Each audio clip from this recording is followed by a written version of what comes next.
You're on the front, the rest of me.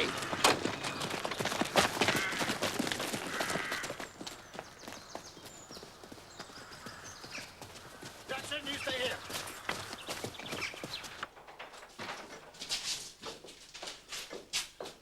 Check the front of the house.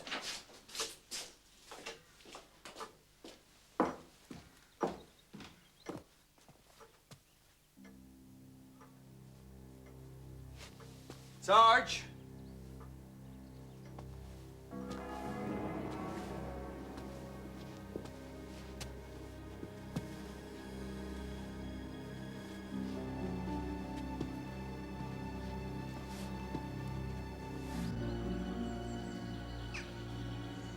There's a little girl that found the body, 5 years old. Her mother was right behind her, but her name's Krilling.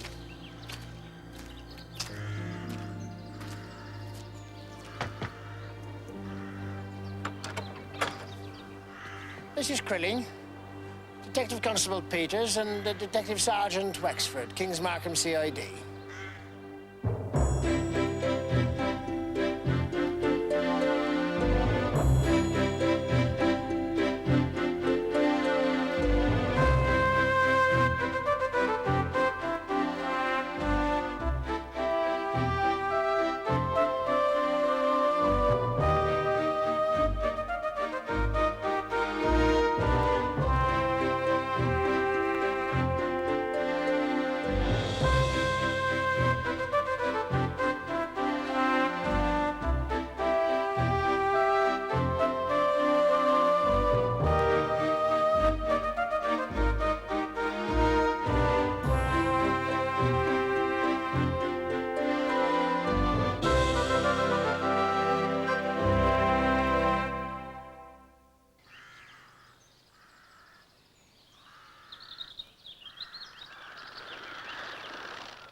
Excuse me, sir. Any chance of a signature on these before you go? No, none at all.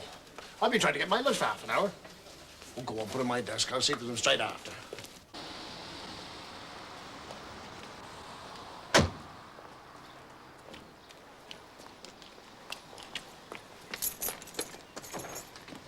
Oh, Reg! Just the man.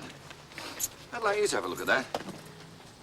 It's from an old friend of mine. I haven't seen him in years, but we keep in touch. I'd just like you to give him all the help you can. It'll be a little trip down memory lane for you. Well, can't stop. I've got a lunch appointment.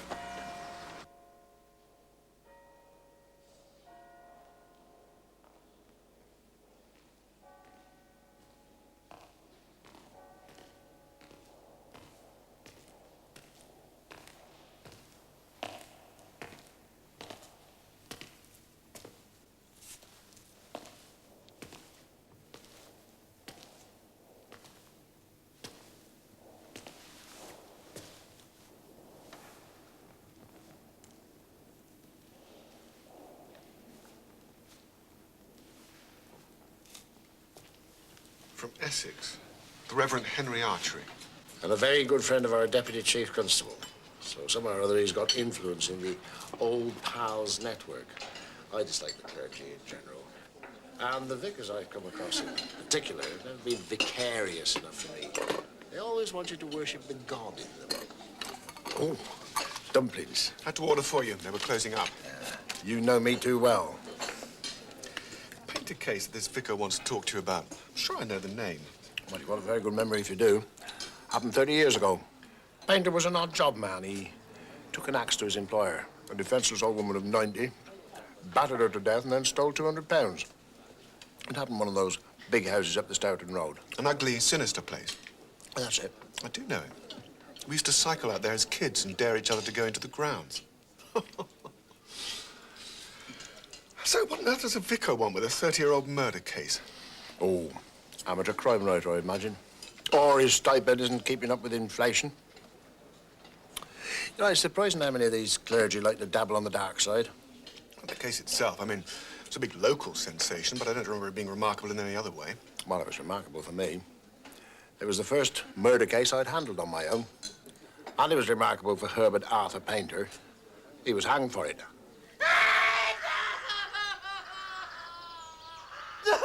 Calm yourself down. Calm down, man. We'll sort this all out. Constable? Alice Flowers, Sarge, the old lady's maid. Just got back from church. Let me know when she calms down. The beast did this to her. The Ma'am. beast. Man.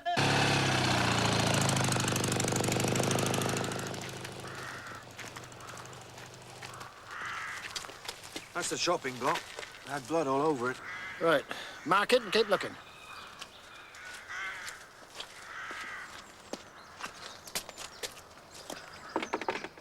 You seem certain about who did it, Sarge? The beast, whoever he is. Mrs. Painter, Yes? is your husband in? No, he went out. Oh, can we come in? Well, do you have to? I've got a young child asleep. Well, we're investigating the murder of your husband's employer, Mrs. Primero.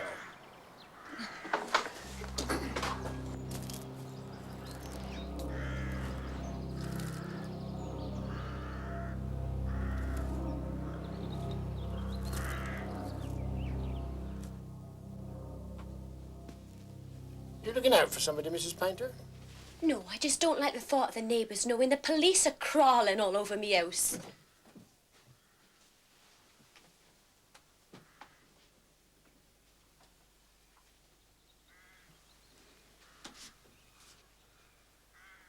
That's a very pretty little girl. You had a fall recently, Mrs. Painter. No way. Very nasty bruise. Sarge, down here. Bloodstains.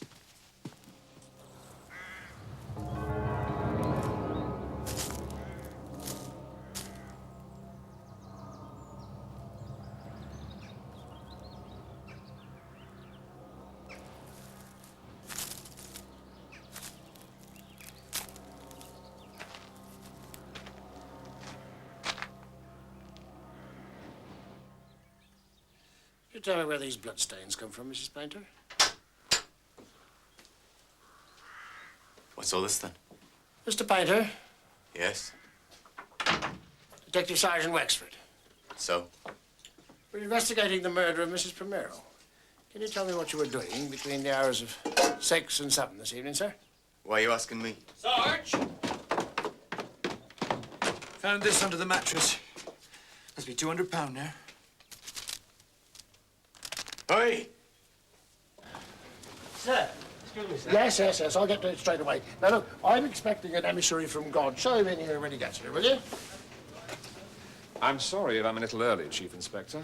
Oh, no, not at all, Mr. Archery. I thought the Reverend would be better off in here, sir. Yes, thank you, Sergeant. Well, do take a seat. Thank you. I must say, you're not quite what I expected. I've decided to dispense with the dog collar for a few days. I see. So, what is your interest in the Painter case, Mr. Archery? Chief Inspector, I want you to tell me that somewhere in your mind there is doubt, the faintest doubt, of Painter's guilt. Can't be done. Painter did it. He's guilty beyond a shadow of doubt. And you can quote me on that in your book. Book? I'm not writing a book, Chief Inspector. Of course, I don't know any more about this sort of thing than the average layman, but I did manage to obtain a copy of the transcript of the trial, and it does seem to me that there are a good many gaps in the evidence. Why are you interested in defending a man who was hanged 30 years ago, Mr. Archery? My reasons are very personal, Chief Inspector, and I can assure you there's no possibility of my publishing anything you feel you can tell me. No mysteries in this case. No cunning little red herrings. Herbert Painter killed his 90-year-old employer with an axe for £200. He was a brutal, savage moron. And if I may say so, he's a strange character for a parson to champion. 30 years is a long time, Chief Inspector. Perhaps after you've refreshed your memory, we could discuss the matter in more detail. Herbert Arthur Painter, you stand charged in this indictment with capital murder. The particulars being that you, on the 27th day of March, 1959, murdered Rose Primero. How say you? Are you guilty or not guilty? Not guilty. I didn't do it, sir.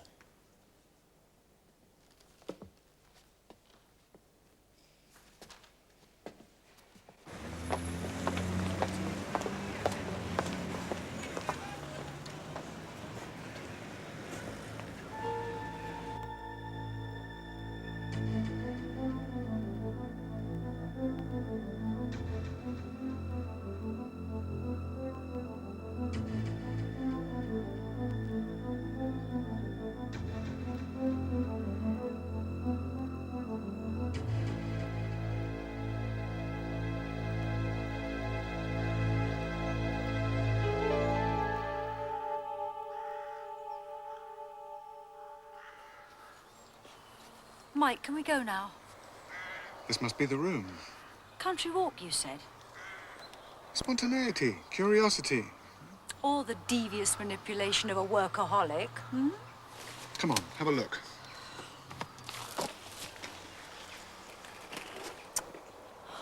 Oh, that poor little girl. I mean, 5 years old, finding a body like that. Let's have a look round the back.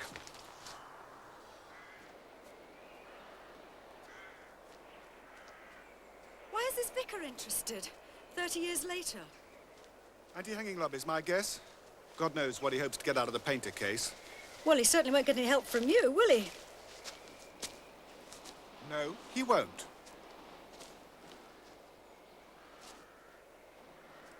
Jenny, the man hacked an old woman to death for the sake of £200. To me, that justifies the death penalty.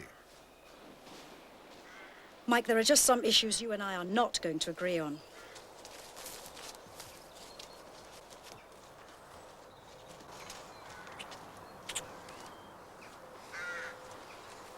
Actually, you're in good company. Reg doesn't agree with me either. Oh. Oh, come on, Mike. I don't like this place. It's just a house? Hmm. Ah! Mike! Mike!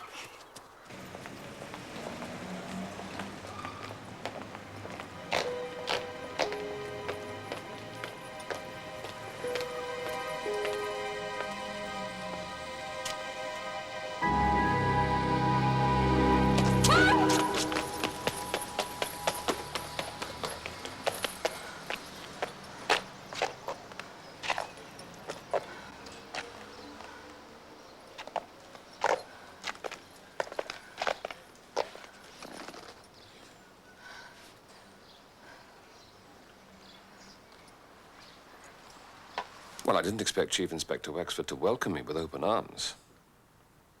Yes. Well, hopefully I can persuade him otherwise.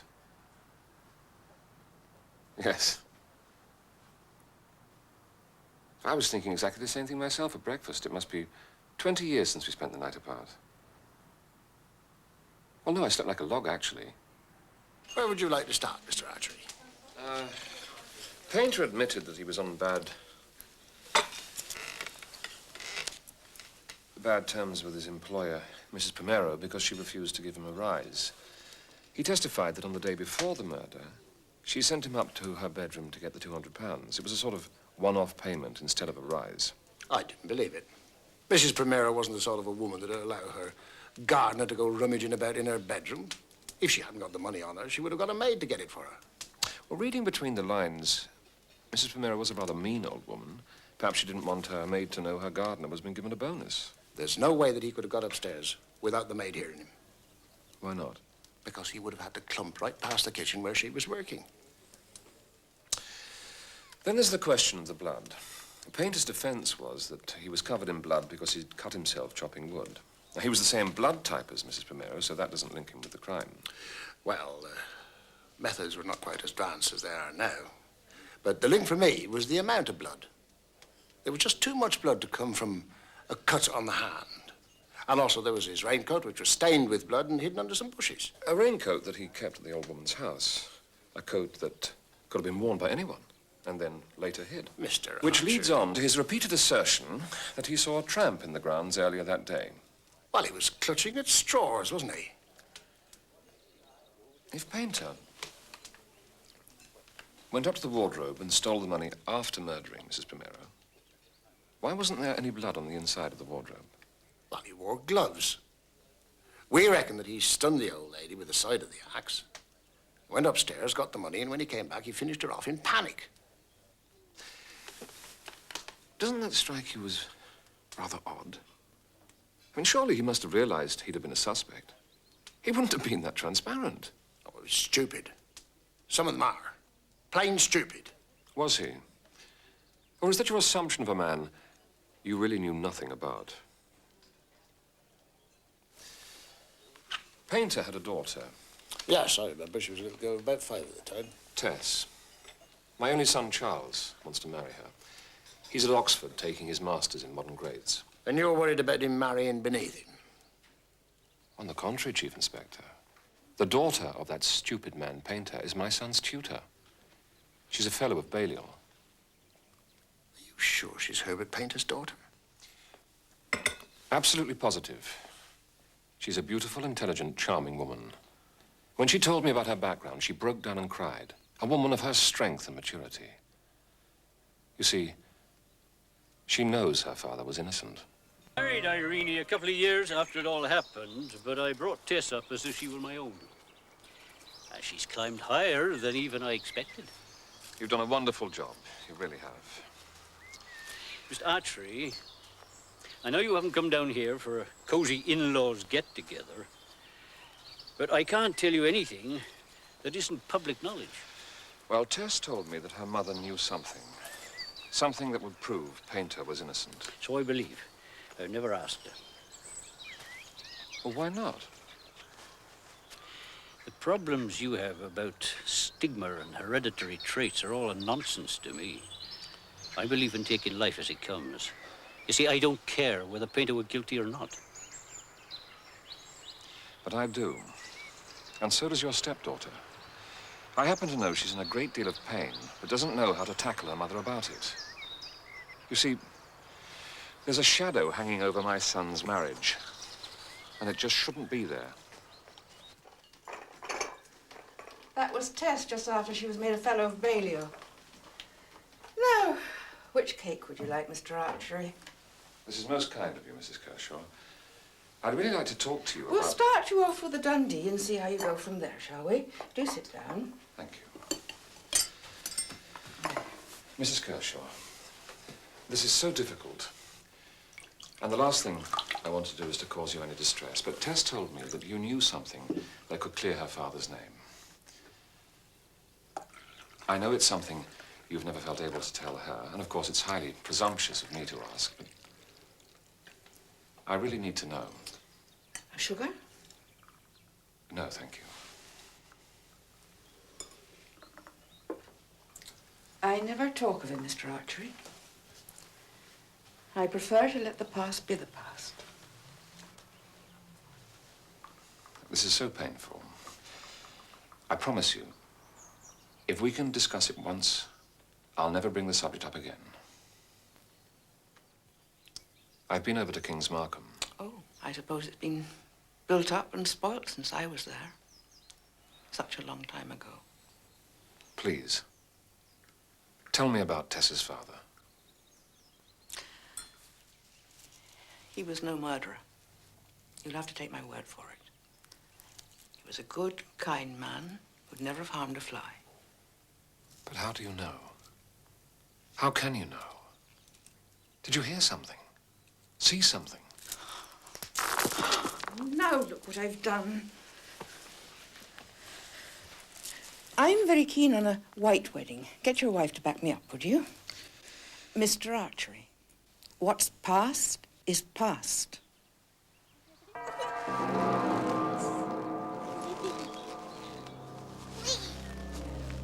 Elizabeth! Elizabeth! Elizabeth Krilling! You were happen if you disobeyed me? What would happen? Tell me! Tell me!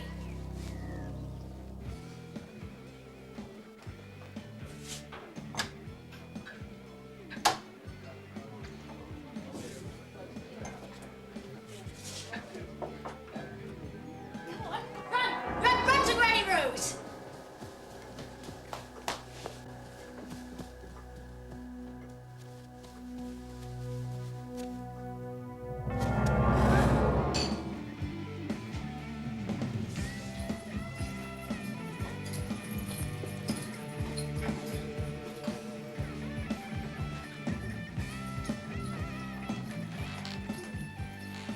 One vodka orange, please.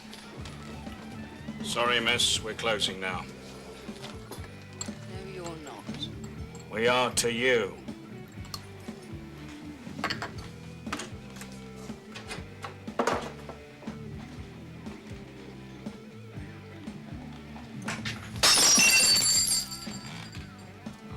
Get you a taxi home. You've made enough damage for enough. Thank you.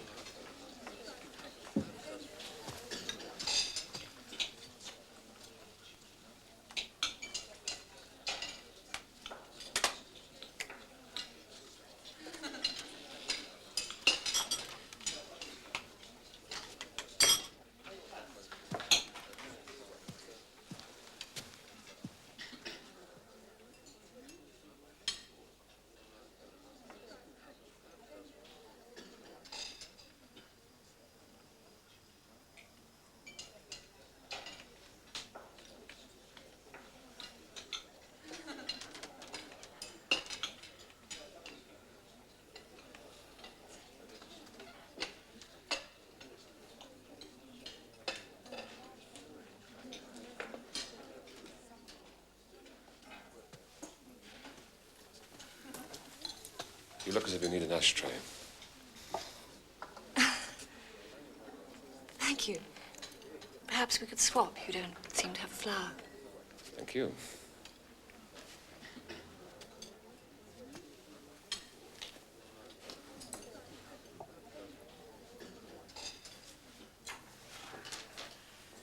No, darling, not ringing for any reason. What, does there have to be a reason? Tell me some parish gossip. Well, something must have happened. Well, tell Charles he'll have to wait. Look, I'm doing everything I can.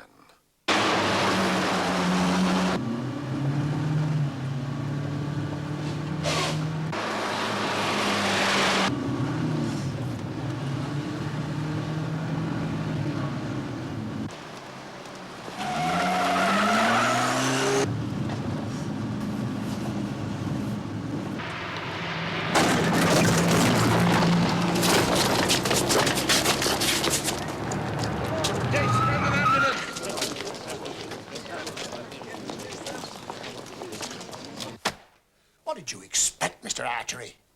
Concrete evidence that had been overlooked? An alibi that only his wife could prove? Nevertheless, I would still like to talk to the other people involved. Alice the maid, the woman whose daughter found the body, and Mrs. Primero's grandchildren. I believe they all inherited a substantial amount of money. Because I can't stop you. But I don't have to tell you that to be very careful before you make a lot of unfounded accusations. Chief Inspector, I don't want to find someone else guilty. I simply want to prove Painter innocent. I'm afraid you'll find the former consequent upon the latter. Sorry to interrupt you, sir. There's been a very serious accident on High Street. Well, my God, what's that got to do with me? It's not you they want, sir. Almighty God, with whom do live the spirits of just men, made perfect, after they are delivered from this their earthly prison, we humbly commend the soul of this thy servant, our dear brother, into thy hands, as into the hands of a faithful Creator and most merciful Savior, humbly beseeching thee that it may be precious in thy sight.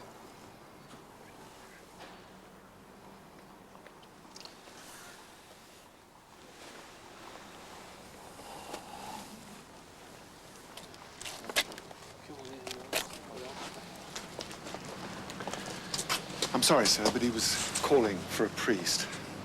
Wrong denomination, I know, but I knew that you were nearby. Thank you. I've seen death before, of course, but in the young it's always more tragic. Yes, it's a harsh thing to witness. I still remember my first time. Soon after I came back here. Young man about the same age as this one. Not so quiet. He was screaming about a girl and a child. He wanted a clergyman too. Well, I hope he got one. No, he didn't. He died unshriven, I think the word is. Never forget his name. Grace. John Grace. God moves in a mysterious way. He's wonders to perform. Yes, he does. All right, take it to the station. You said you wanted to question Mrs. Crilling, whose daughter found the body? Yeah, that's possible, yes. Well, that's the daughter in the back of the car there. I'm about to charge her with manslaughter.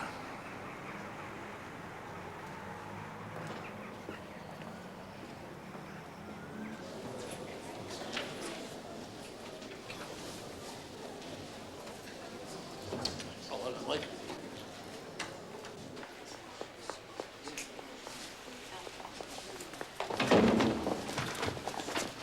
Crilling. Elizabeth Crilling, where is she? What have you done with her, my baby? My daughter! Oh. Where is my baby? Shh yourself.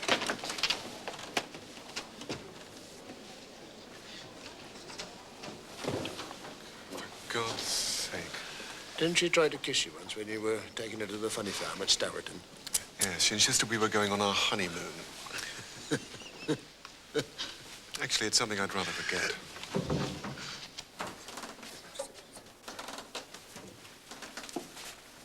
Mrs. Crilling, what was your relationship with the murdered woman, Mrs. Primero? We were very good friends. Very good friends indeed. We only lived across the way. She looked on my daughter as one of her own. We used to call her Granny Rose. Would you tell the court what happened on that Sunday night? Yes. I had been making my daughter a party frock. We were going to show it off to Granny Rose. Her maid was at church, and I just popped over to see if it was a good time to call. I looked in through the window, and I saw that she was asleep. At what time was this? At about 6:25. When you looked in, did you notice anything? Yes. I noticed that the coal scuttle was empty, which meant that Painter hadn't been in to fill it up. Then I went back at about 7 with my daughter. The back door was unlocked. Elizabeth ran ahead and she found the body. Thank you, Mrs. Crilling. No questions, my lord. With the evidence against you and the seriousness of the offence, I have no alternative but to commit you for trial at the Crown Court. What are you going to do to her? You can't send her to prison. She can't go to prison. Move that woman, please. No, I won't let her be shut away. I won't let her be shut away. You've got a kind face. Help me, please. You could always apply for bail. Bail! Bail! I demand bail. This is a very dear old friend of mine. He says I can have bail. I want my rights for my baby. I wouldn't let you shut her away, you stupid old cab. Do I understand you wish to ask for bail? Very well.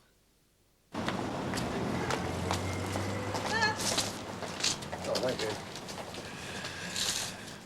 To my dear friend from Mrs. Crilling. Take my advice, so tear it up. She's a nutter. She wants me to visit her at home. She wants to thank me personally. Give that a miss if I were you, sir.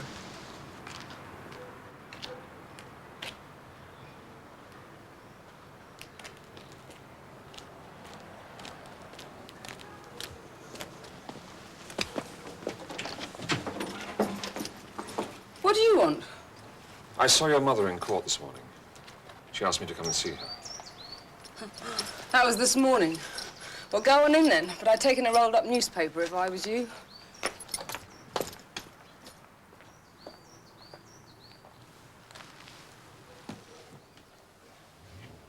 Mrs. Crilling?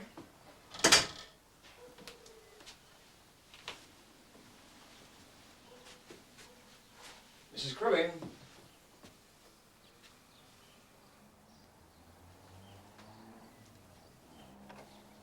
Mrs. Crilling? Mrs. Crilling? You hadn't forgotten I was coming. Who are you? We met this morning in court. You sent me a note.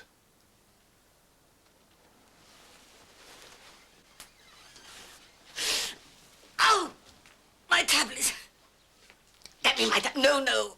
On the mantelpiece. And then you can get out. Look, I'm sorry. If I've done anything to distress you... Where's my baby? She went out. We met as I came in. Water. Water. I can't take them without water.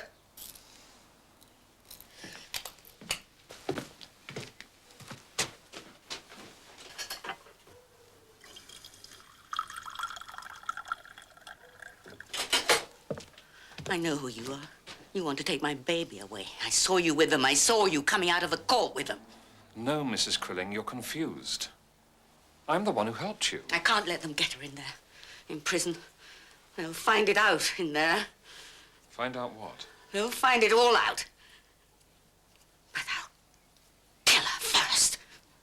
Do you hear me? I'll kill her first.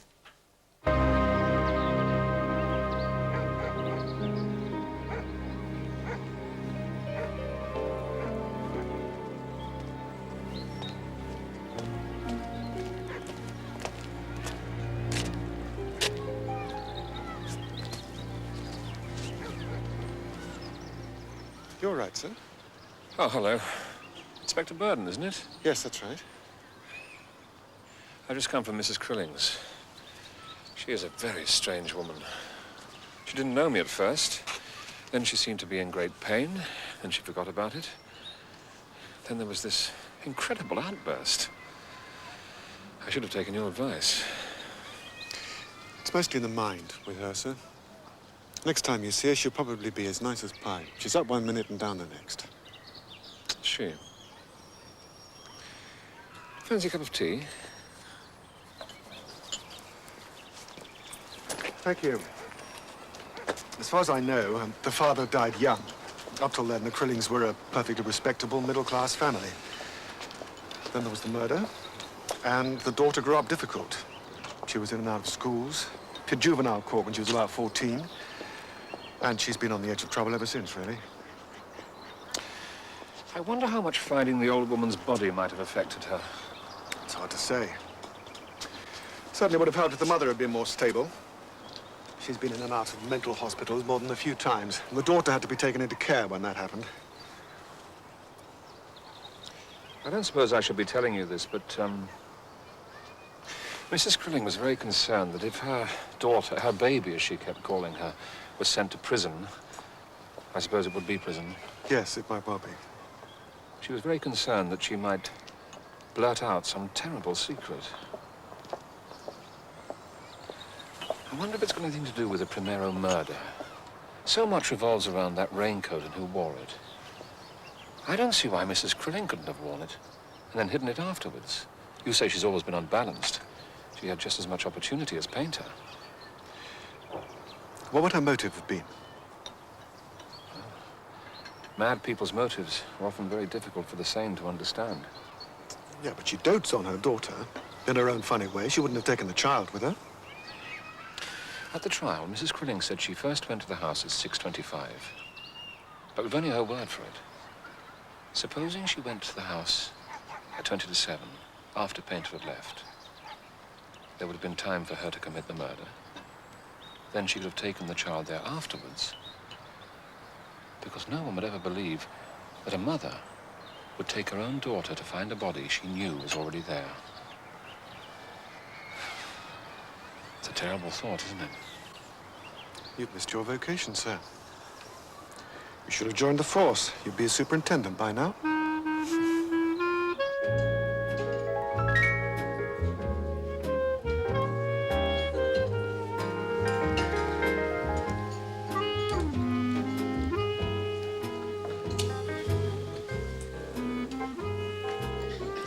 Excuse me.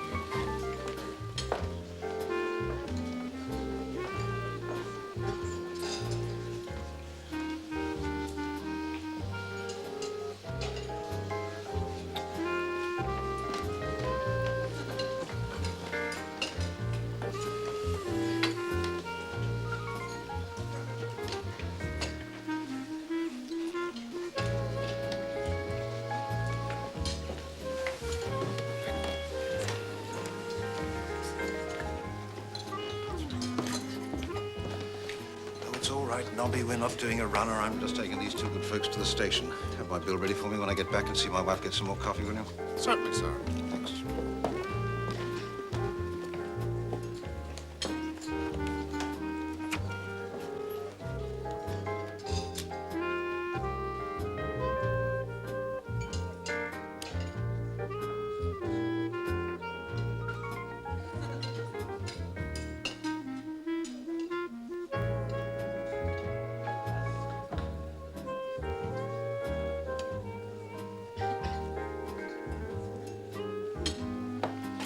Thank you, sir. We're now moving the tables to the dancing. Thank you. Thank you very much.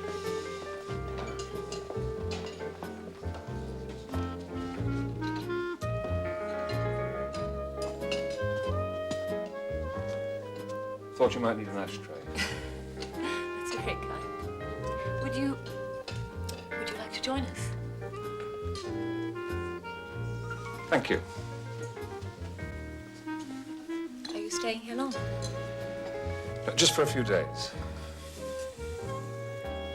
I only asked because we come here quite often, and I hadn't seen you here before today. I didn't know tonight was dance night. They have them once a month. We always come. It's me. I love to dance.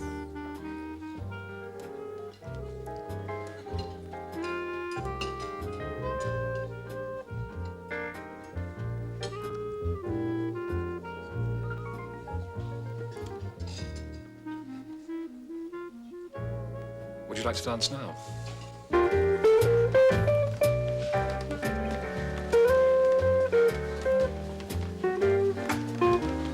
What is it?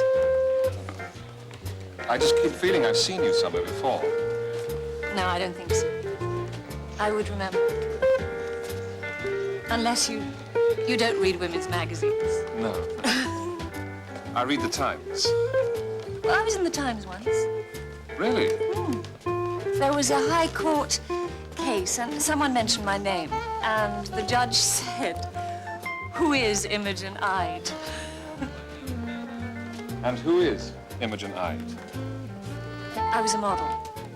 Quite successful. The most photographed face in Britain of that year.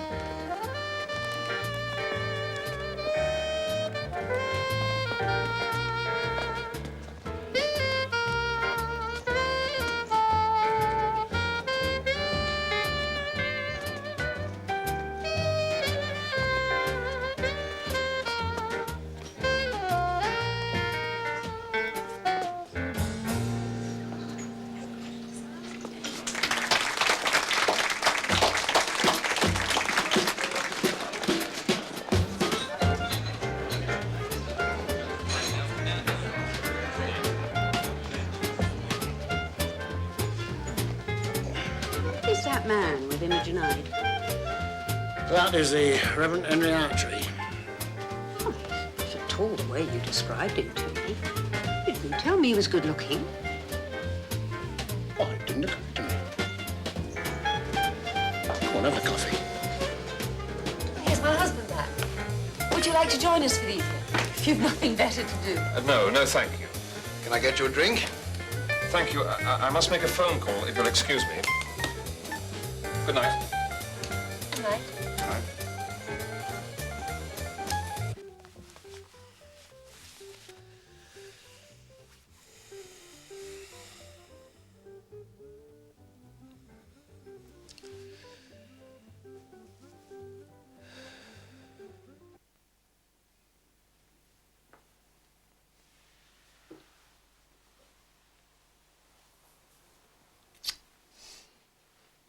The beast?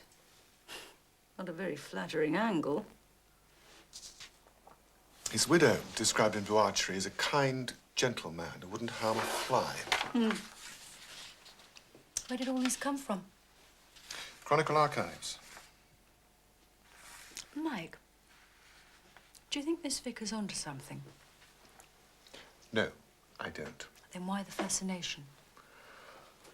I don't know, curiosity, really. History of the case, history of the man I work with. Does Resh know you've got these? No, he doesn't. It's quite interesting, really. Before the trial, the Krillings were a respectable middle-class family, and you'd have expected their daughter, Elizabeth, to have made something of her life. Whereas the Painters were poor, working class, and the daughter had to grow up with the stigma of having a murderer as a father. Yet she's the one who's achieved everything. It's called social mobility. There's so little of it in this country. Sticks out a mile. Oh, that's what it's called, is it? Would you have been so curious if Painter had just been sent to prison instead of being hanged? No, I don't suppose I would be. But then he would have been released years ago, free to hack down a string of old ladies. For heaven's sake.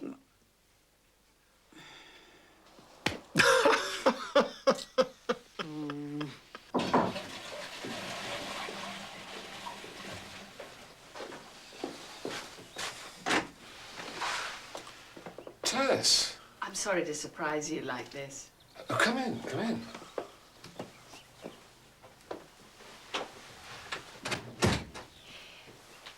Mum told me where you were staying. Charles doesn't know I'm here.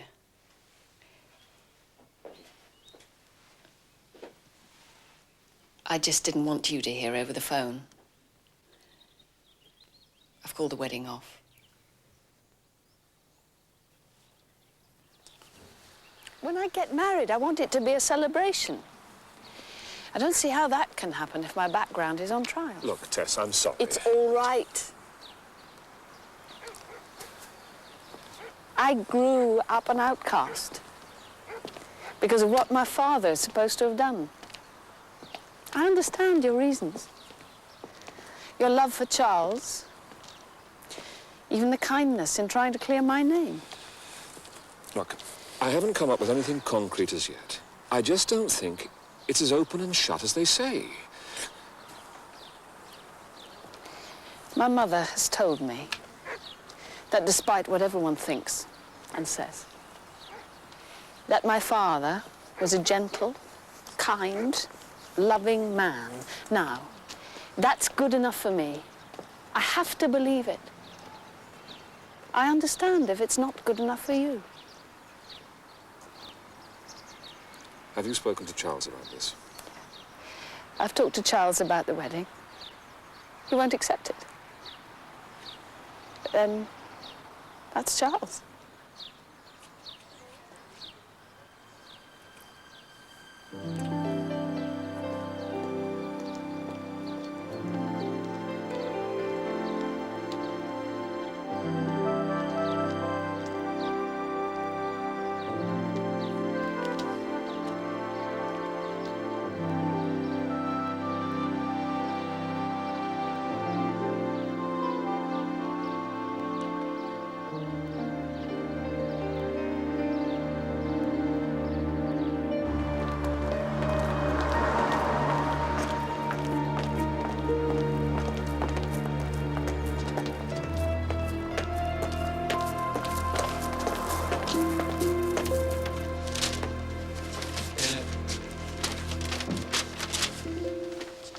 Yes. I've come to sign on. Sorry, madam? It's a condition of Madam's bail. Oh, yes, yes. Krilling, isn't it? Thank you.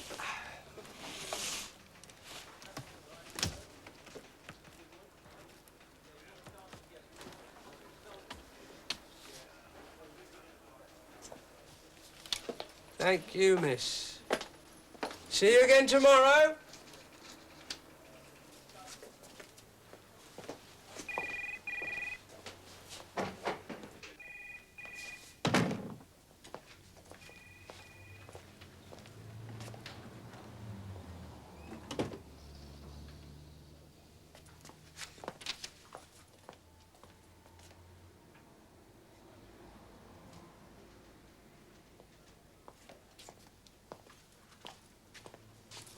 Look, I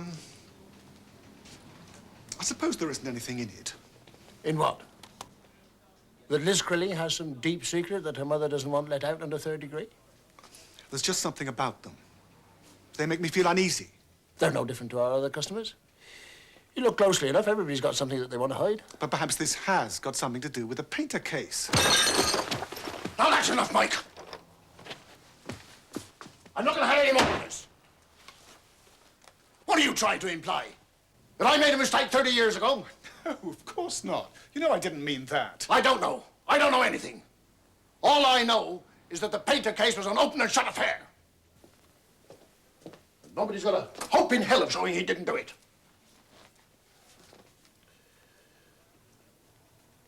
Why don't you get your friend Archery to prize it out of the daughter? He's a fast worker, that one. Is he? What makes you say that? Never mind. Well, I've got work to do, even if you haven't.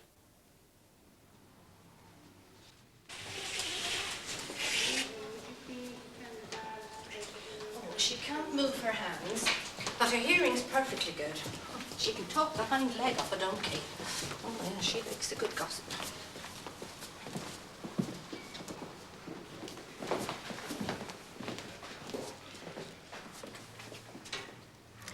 You like a good gossip, don't you, Alice? Visitor for you, the Reverend Archery. Hello, Alice. Would it upset you to talk to me about Mrs. Primero? Of course it wouldn't. She loves it. This is rather a private matter, if you wouldn't mind. Private? It's the whole ward's bedtime story. Nothing cheers them up like a good murder. Nevertheless, if you wouldn't mind.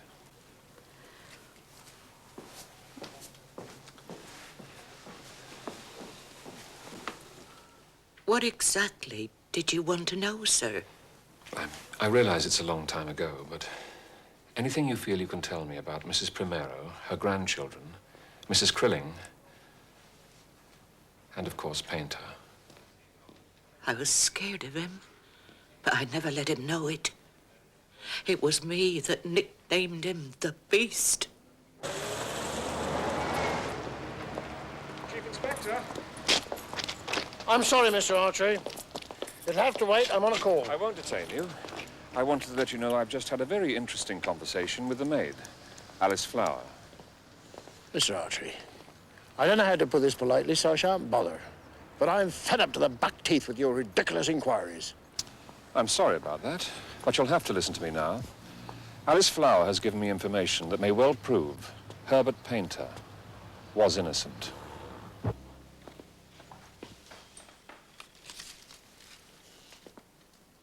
Mr. Painter, do you recognize this axe? Yes. Please, tell the court where you have seen it before. In the place where I used to work. I used it for chopping up wood. Yes, did you also use it to attack Mrs. Primero on that Sunday evening? No!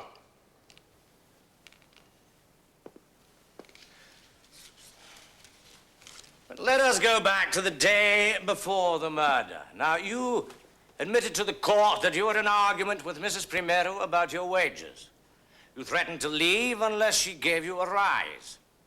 You then told the court that she instructed you to get £200 from her bedroom, but not to tell the maid, because she would want a raise as well. That's right.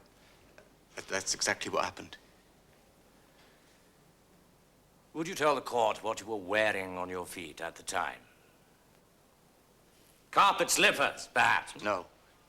Shoes. In fact, your shoes were rather large, heavy workman's boots, were they not? Yes. And to get to Mrs. Primero's bedroom, you would have had to walk past the kitchen, go up the stairs next to the kitchen, and then walk along a bare wooden corridor directly above the kitchen. Yes. But the maid, Alice Flower, who was in the kitchen at the time, and whom we have established as having had excellent hearing, didn't hear your great workman's boots clumping along, up and over her. Well, she should have heard me, because that's exactly what happened. All she heard, Mr. Painter, was you and Mrs. Primero arguing. Your story is a tissue of lies, isn't it? No! It damn well isn't! No, sir. It isn't.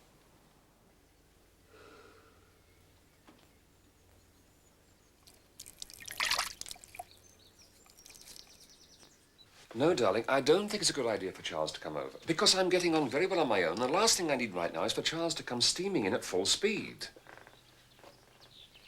I've spoken to the police. We'll just have to be patient. There's nothing more we can do. I know. Look, if I can prove Tess's father was innocent, the wedding will be on again. Look, I really feel I'm getting somewhere. The maid's story is the first real breakthrough. Alice Flower.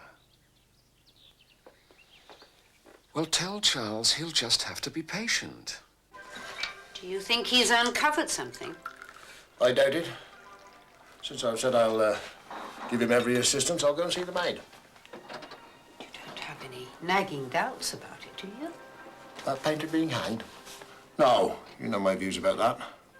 And as for his guilt, I've got no doubt whatever. This damned turbulent priest stirring up the past makes you relive it whether you want to or not.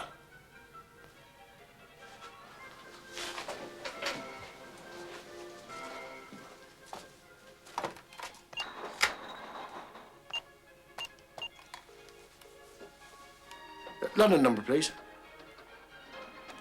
The Ministry of Defence.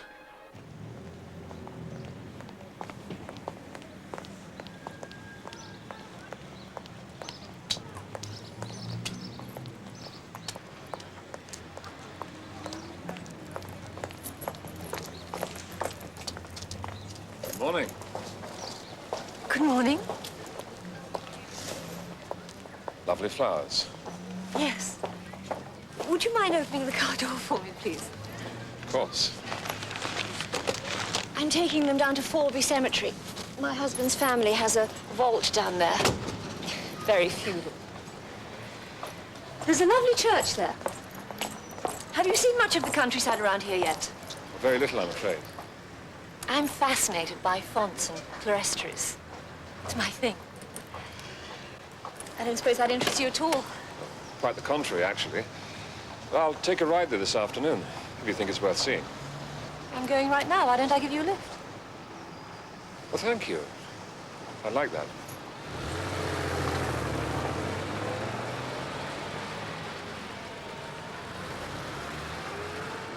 You took the job knowing that one of your duties was coal fetching? Not at all bloody hours of the day and night. That's got to be worth extra. You're paid more than enough. I've got a wife and child. Who are well taken care of. It's money that feeds them.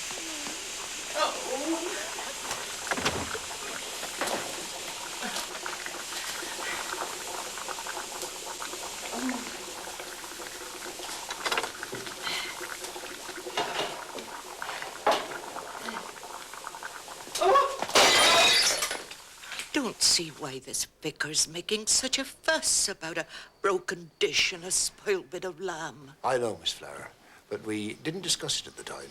And it is such a long time ago. Oh, there's nothing wrong with my memory, sir. I can see it as real as I can tell it.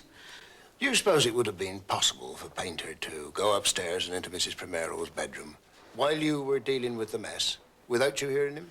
Madam would never have let him go near her bedroom, sir. An animal like that. Anyway, she told me everything. She'd never give money to him and not to me. Never. Calm yourself. But why all the fuss, sir? I told the vicar. We all know he murdered her. Who else would want to harm Madam? Nurse! Nurse! He was as guilty as sin. Guilty.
I don't remember inviting you in.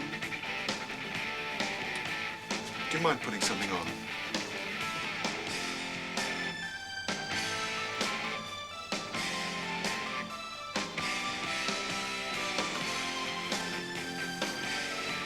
Here.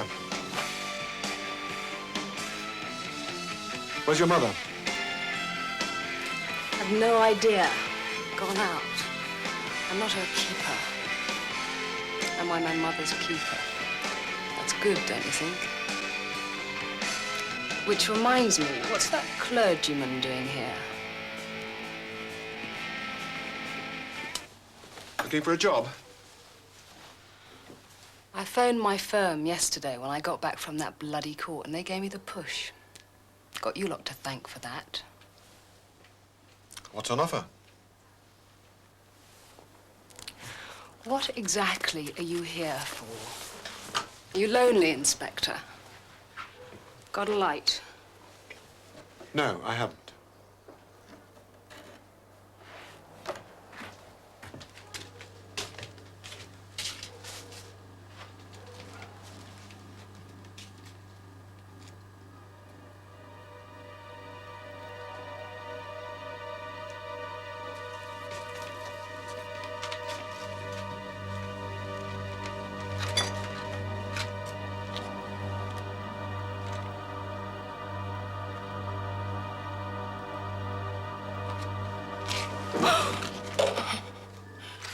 Light it for me, will you?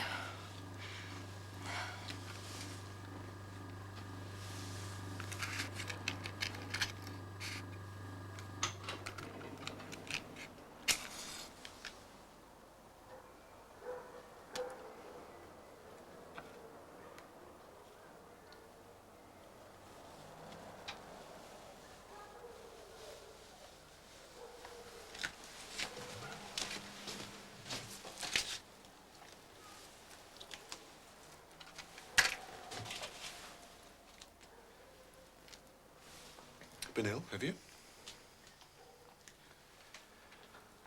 Nerves, I expect.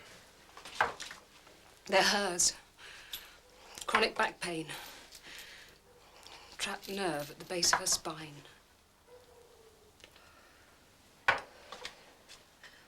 She won't have an operation.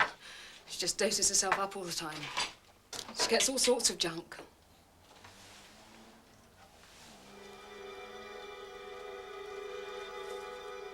You've no right turning things over. That's searching. And for searching, you need a warrant. All right.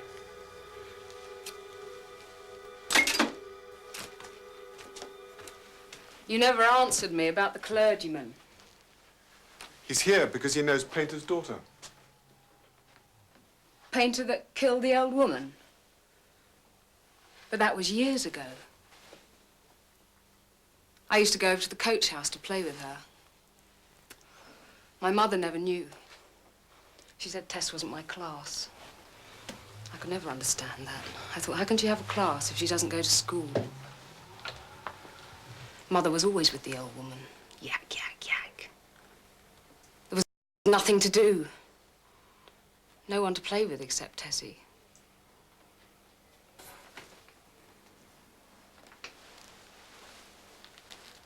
Why are you looking at me like that? Stirring things up. You've got no right. No right. Get out! Get out! Just call me if there's anything you want to talk to me about. Anything at all.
This way. Oh.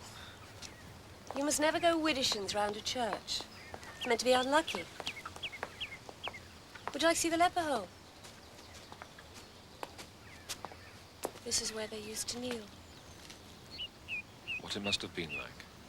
Sentenced to be an outcast, unclean, to be allowed once a week to watch the rest of the villagers singing in a prayer together. It's appalling, isn't it? Thank you.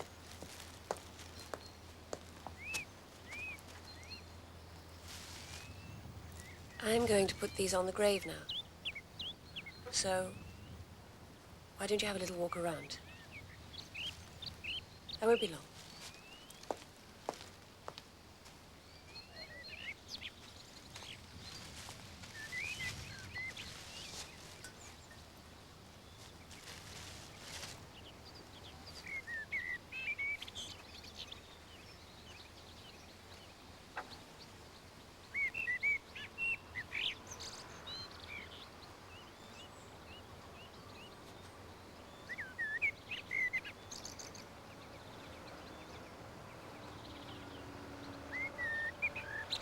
Reflecting on your own mortality?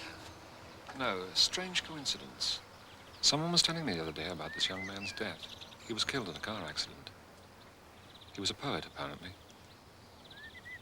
Go, shepherd, to your rest. Your tale is told. The Lamb of God takes shepherds to his fold.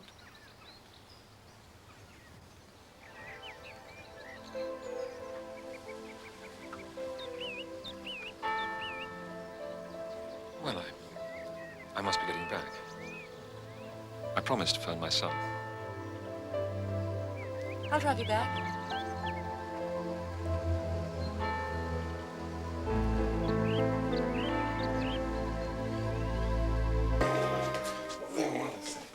Why don't you eat this? It's lovely. Really? Come on. Try it. Well, go then. Before we do anything. Oh. Oh, God, even worse. Oh, hello. Sorry, I didn't notice the time. Oh, no hurry. It's always nice to see a new man at work. I've just brought back some dry cleaning. There should be another one in the other room. Thank you. So, was Alice Flower coherent? Very. She has total recall. I believe that's the expression. She began with a lengthy character assassination of Mrs. Crilling. According to Alice, Mrs. Crilling was never a real friend. She just wanted to worm her daughter into the old lady's affection so that she'd be remembered in her will. But the old lady didn't make a will? No. She couldn't stand lawyers. So everything automatically went to her natural heirs, the grandchildren, Roger Primero and his two little sisters. Then she spent an hour telling me what a wonderful grandson Roger was and how he dutifully visited her every Sunday afternoon. And, was Archery right about the smashed dish in the kitchen? She smashed a dish and dropped a roasting hot leg of lamb on the floor. So possibly Painter could have got upstairs without her hearing him. But in view of the solid case against him, I don't see that the jury's verdict would have been swayed by knowing about it. I think you ought to know. I went to see Elizabeth Crilling. Did you know? Yes.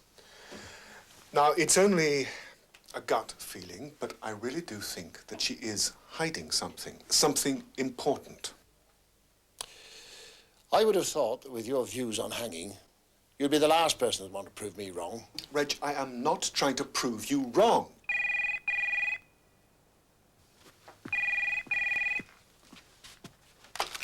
Hello? Yes, he is. Just a moment. Yes? Yes, it is. I see. No, not at all. Thank you for calling. That was a message from the hospital. Alice Flower died early this morning. She became ill when I was interrogating her. She was nearly 90. Could have been brought on by anything. It was a painful experience for her, as I expect it was for Elizabeth Crilling. Bye, Jenny. Bye. Dad, I am here because you don't seem to have got very far. I love Tess, and I want to marry her. If you hadn't been against her background, none of it would have happened. Charles, that is neither fair nor accurate. You both wanted Painter's name cleared. Well, of course we did. This thing has plagued her all her life. But the difference between you and me is that in the end, I don't give a damn whether her father ran amok and butchered an entire old people's home. Will you keep your voice down? I think you've been relying on police cooperation far too much. This character, Wexford, is never willingly going to investigate himself. Charles, you haven't even met the man. All right. Give him the benefit of the doubt. He didn't pervert the course of justice. He simply made an old-fashioned mistake. But you can't honestly expect him to put up his hand now and wave goodbye to career and pension. We've got to start boxing clever. Come on, let's get out. Look, Charles, I told you. Alice the maid talked at great length about how Roger Primero was the model grandson. But a few months before she died, he did ask the old lady for £10,000 so he could set himself up in business. Yes. As that was all the money the old lady had, she refused. The matter was closed. He never asked again. When she died, he was perfectly content with his third share, a sum far short of what he needed. Everything Alice had to say suggests a kind, loving, and attentive relative. Exactly. What do you mean, exactly? Well, Roger Primero sounds too good to be true, so he's the one I'm going after. Well, you're going about it in a very dishonest way. What's the matter? This is where it happened, where the young man was killed, the one I attended. He was about your age.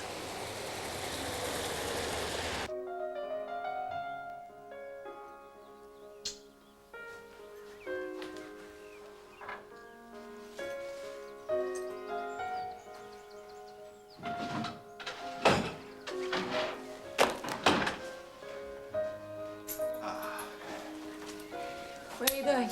Don't you remember? I told you. I'm going to exercise the pack this afternoon. Oh, yeah, I forgot.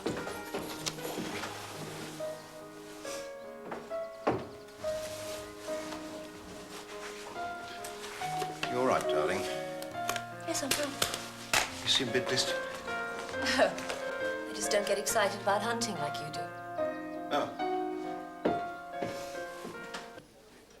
Thank you. Look, I'll need to borrow your blazer. It'll give me a little more respectability. I'm not convinced. Just try to remember who I am, what I'm supposed to represent. Dad, if you're investigating a murder, you've got to be prepared to be a bit left-handed. Look, Charles. Anyway, it's too late. I've already set up the appointment. He thinks I'm doing a profile on him for the Times. Apparently, he loves blabbing to journalists about the Roger Primero rags to riches story. Oh, no. Who on earth is that? If she comes in, try not to look at her. Why not? Oh, my dear friend. What a lovely surprise. I was just saying to my daughter this morning, I do hope I meet that nice man again, so I can thank him for ministering to me in my hour of affliction. This is my son, Charles. Charles, this is Mrs. Crilling. Ah, Mrs. Crilling. How do you do? I've heard so much about you. Nice things, I hope. What else could he say? Please, join us. Wow, very kind. Isn't he sweet? Service! You were asked not to come in here again, Mrs. Crilling. I'm sorry, you'll have to leave. Please, as our guest. Well, try and keep her under control. Yes? Pot of tea.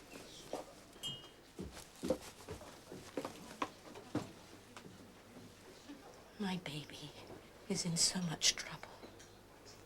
Who's to help us? Well, talking can sometimes help. Why not start at the beginning?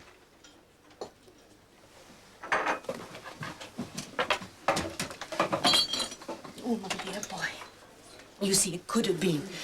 It should have been so different for her. Really? Yes, really. I had a dear old friend, you see, who simply doted on my baby. She was rolling money, kept servants, all that kind of thing. And she was always going on about what she'd do for my baby. I passed it over, of course, having an absolute revulsion about stepping into dead men's shoes. White sugar, please. Can't stand that Demerara muck. Silly bitch. Oh, dear, where was I? You were talking about stepping into dead men's shoes. You're not the mercenary type. Exactly! Still, you've got to look after your own. I didn't press it. Until the doctor told me my husband had only 6 months to live.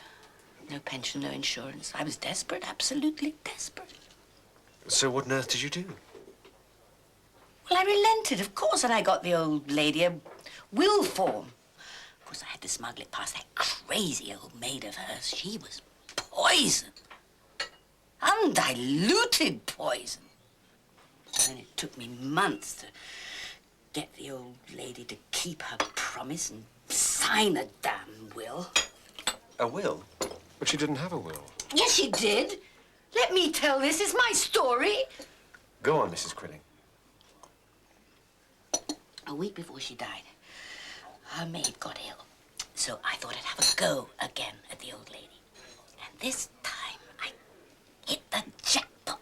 She had 10,000 to leave, and she put my baby down for 8 for me to take care till she was 21. So I went and got the caretaker and the lady across the road to witness so that it was all official, and then I kept it under lock and key in our house.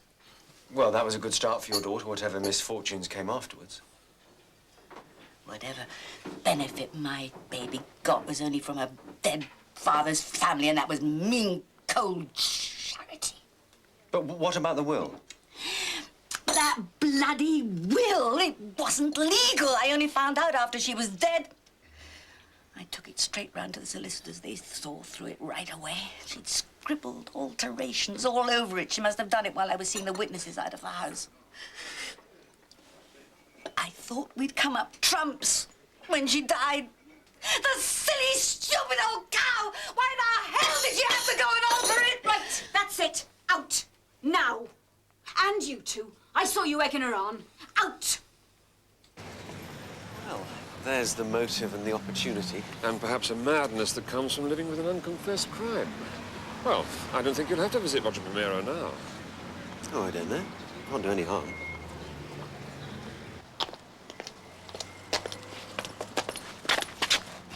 Hello? Goodbye.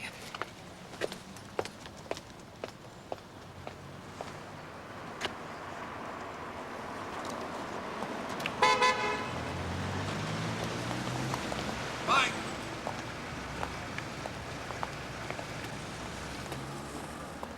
We need to talk. Get in.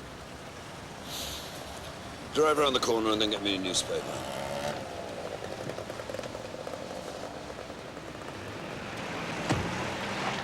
I was having a chat with Henry Archery earlier on about this painter case.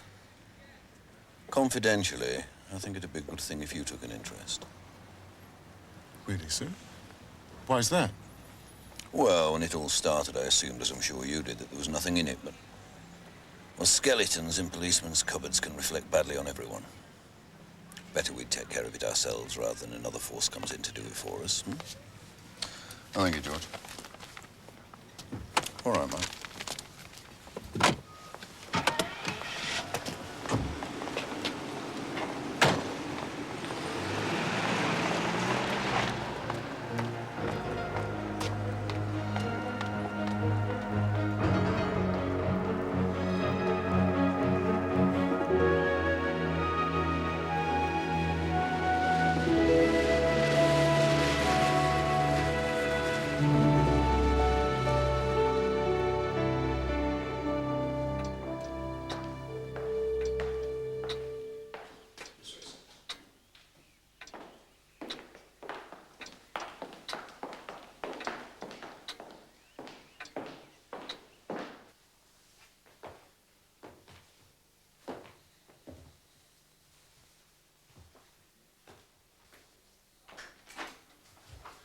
Sorry to keep you waiting. Been exercising a new horse.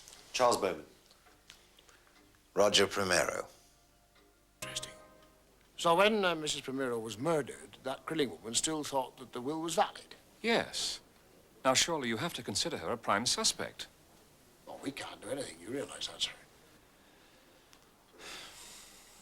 I want you to tell me if I have sufficient grounds to write to the Home Secretary.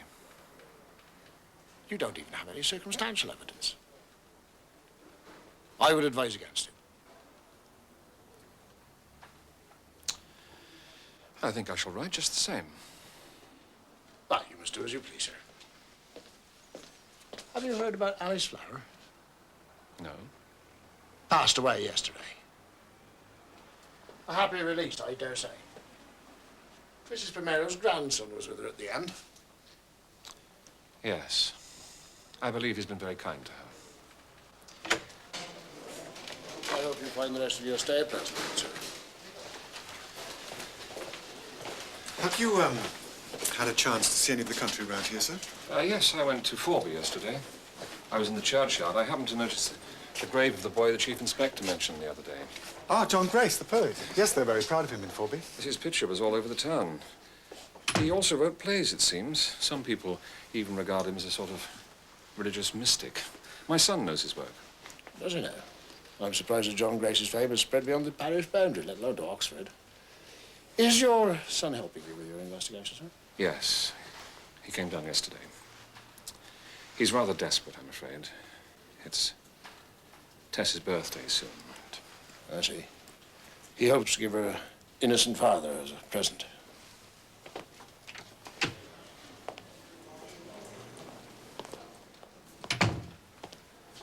Of course, the murder was all my fault, really. If only I hadn't left my grandmother so early that Sunday evening. I had to meet a couple of chaps in a pub over at Sangbury. Thing was, they were waiting in another pub. I hung around for about an hour. Then I went home. How many times I've relived that evening. And that was when you were a solicitor's clerk, around about the time you started your first business? Yes, it's terrible, but the thing is, it was the making of me. I needed 10,000 at the time, and suddenly I had it. 10,000? And you've never looked back? I think you met my wife on your way in, Mr. Bowman. Yes, he did. So, when is your article going to appear? Oh, pretty soon. I was just grilling your husband about the beginnings of his empire. You should be asking me. Roger's told me the story so often, I think I know it better than he does. I understand you've got two sisters, Mr. Primero. I presume they inherited similar amounts. I mean, are they successful in business as well? I really don't see much of them. Oh, Roger, you know we never see them. One's married, the other has a job in London. They're much younger than I am. So they must have been, well, children when they inherited their 10,000 apiece. That's a pretty good start in life. I thought it was me you wanted to interview, not them. Yes, of course, I'm sorry. Now, your first venture... I think it was Mrs. Crilling, now it's Roger Primero. We're not professional detectives, Charles. I think we should go a little carefully, that's all. Alice Flower died. Oh, I know all about that. Primero was full of it. He's the one arranging the funeral. The kind man taking care of everything. Made it very easy to talk about the murder, actually. I didn't think you would be so callous, Charles. Well, I think he's a crook. Anyone with that much money and power. What's so sad is the way he obviously needs to flaunt it. The house, the horses, the butler. Oh, and I had the expensive-looking wife paraded in front of me as well. You know, I'm not so sure we're doing the right thing here. I mean, they all close ranks when something like this happens. It's instinctive. I do realize this could put you in a very difficult position. But with your boss being so hostile, we don't see who else we can turn to. You do see the point, don't you? Both Alice Flower and Mrs. Crilling said that Mrs. Primero had just 10,000 to leave. But apparently Roger Primero didn't get only a third of that. He got the whole 10,000, the exact amount he needed to set himself up in business. There we are. Please help yourselves to sugar and milk. Thanks. Now, there wasn't a will. We've already checked that. So the 10,000 should have been split 3 ways between him and his sisters. That's, what, 3,000 odd each. But Primero got the lot. We wondered if you could help us track down the sisters. There's not an awful lot to go on. One of them could still be unmarried and living in London. Yes, as you say, not a lot to go on. Well, you see, his alibi is just so weak. He was in a pub waiting for some mates, but they never turned up. I mean, that's pathetic. Instead of leaving his grandmother's house like he said, he could have easily hidden himself or sneaked back to do the job. You're letting your imagination run away with you. Dad, I can't lose Tess. I can't. You've no idea what I'm going through. All right, leave it with me. I'll see what I can do.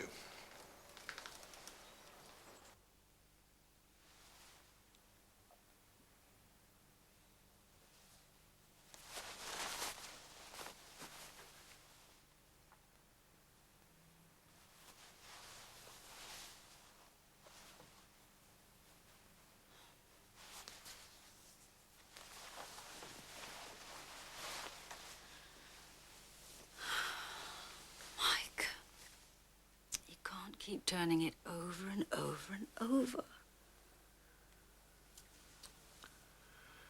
There's bound to be a reasonable explanation why Primero ended up with all the money. It's just whether to look into it without telling Reg.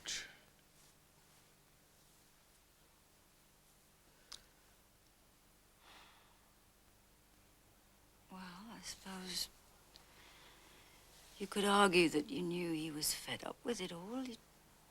You just didn't want to bother him anymore.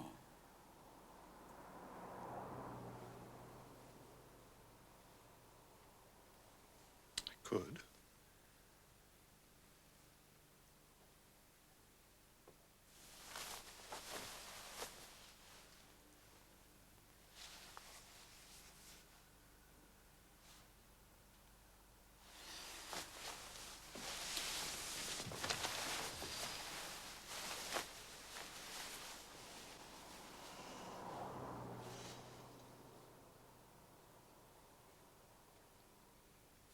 If you were Reg Wexford, would you believe me?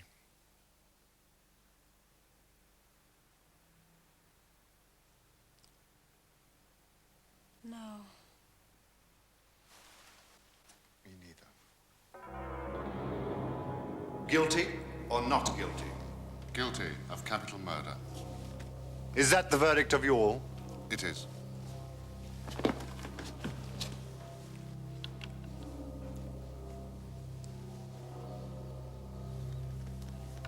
Herbert Arthur Painter, you have been found guilty of murder.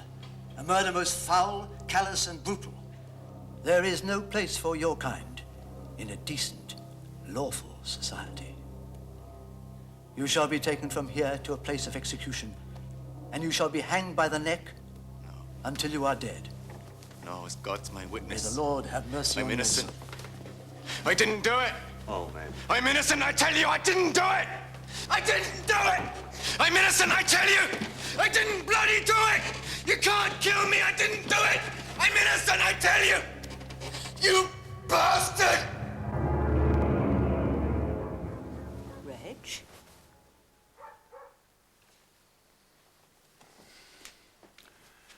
How would you like to go to the Isle of Wight for a couple of days? That would be lovely. Go tomorrow. Bit of breakfast. Get away from it all. Wonderful.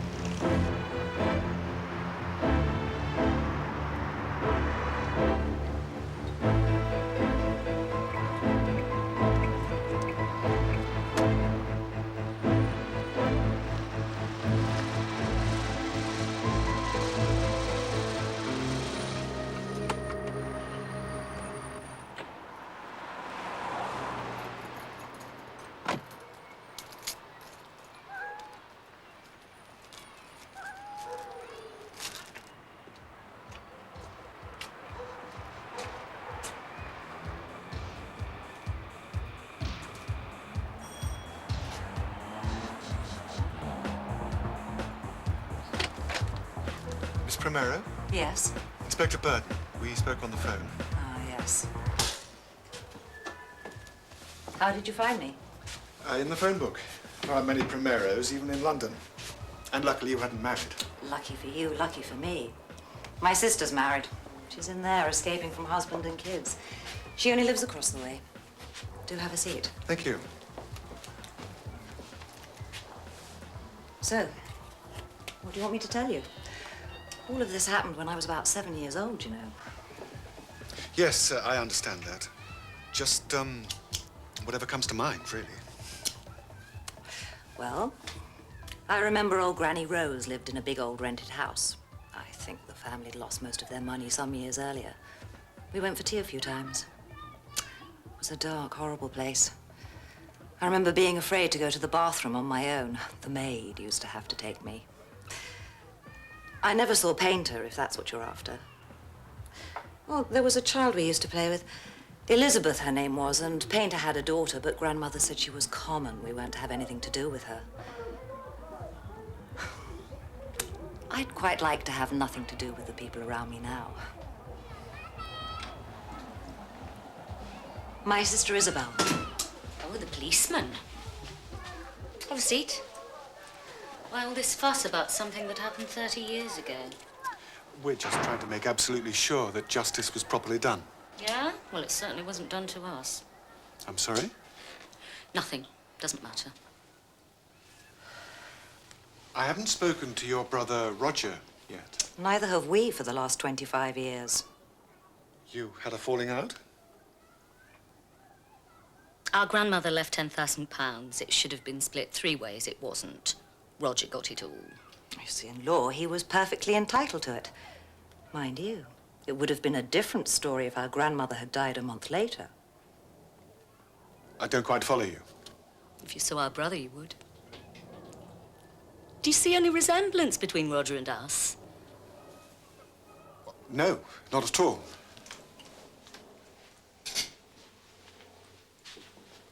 We're not alike either, are we? That's because we're not sisters. Roger isn't our brother. Roger is our mother's son, and Mrs. Primero is his grandmother, his father's mother. Our mother couldn't have any more children. She waited 11 years after she had Roger, then she adopted me. A year later, she adopted Isabel as well. But, you were legally adopted? Didn't make any difference. Granny Primero didn't make a will. You see, before 1959, adopted children couldn't inherit unless the dead person had made a will. A month after dear old Granny died, the law changed. Just our rotten luck. If she'd have lasted another 4 weeks, everything would have been different. Our mother was at him for years to give her something.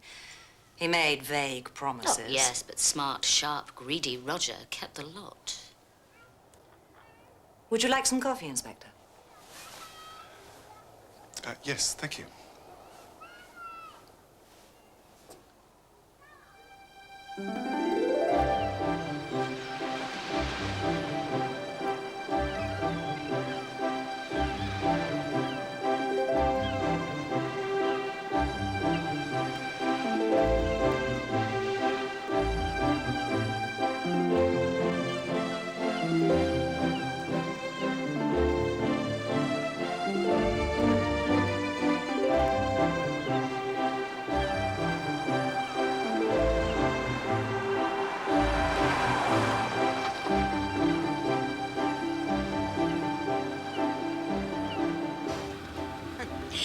Do you know what makes this even more marvellous than it is?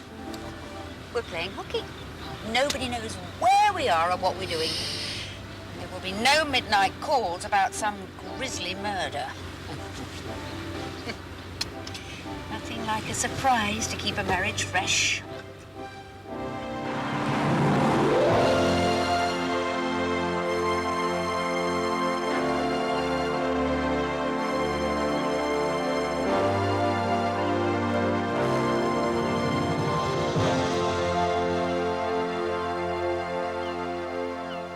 Well, you know Charles. He's convinced he's weeded out the real murderer. I've never met the man, but from what I've heard, it doesn't seem very likely. Do I? No, I'm fine, really. Yes, dear, I know. Well, it'll just be a few more days. So, tell me some gossip about the parish. Cheer me up. He was working in a solicitor's office at the time, so he could have known that the law was about to change and he wouldn't get the whole 10,000. He needed the money desperately, and his alibi is very weak. I mean, meeting some mates in a pub, but they didn't turn up. Well, surely he was investigated at the time. Certainly wasn't called to the trial. In fact, there's no evidence that Reg ever suspected him. And the will business never came up. No. Well, I mean, Roger Primero, the solicitor, looked respectable, and Painter, the odd job man, didn't. Oh, God.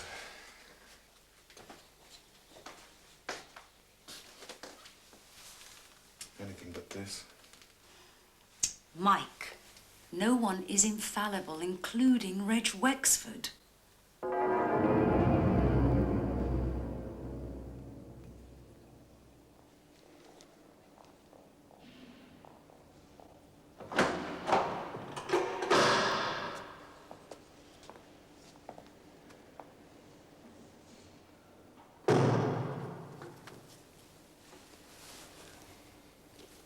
God be with you, my boy.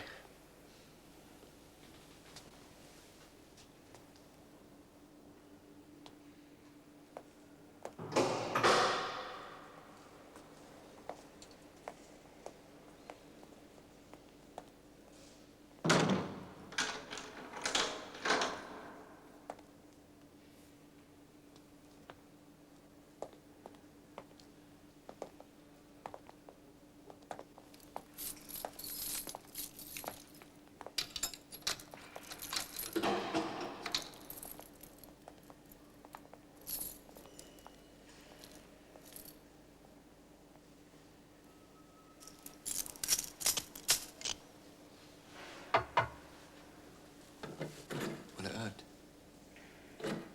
Not at all, lad.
I've cut myself. Don't look, Lizzie. Oh, I've just cut myself.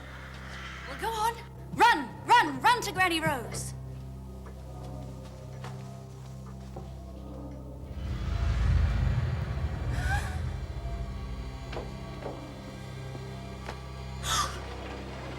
Oh, my God! Don't look! Don't look! This is very kind of you. You'd have been waiting at that bus stop some time. The service was cut last year. According to the estate agent, it's the next turning on the left.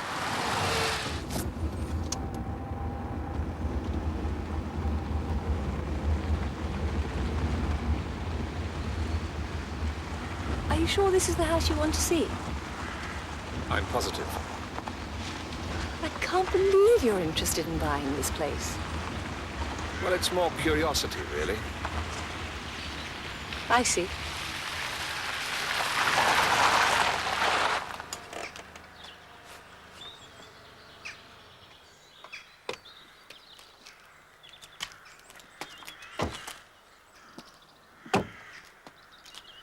Well, it only needs an imaginative owner to give it a new lease of life.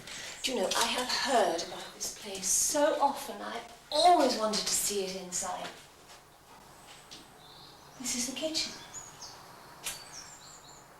This is where the maid, you know, poor Alice, was cooking lunch.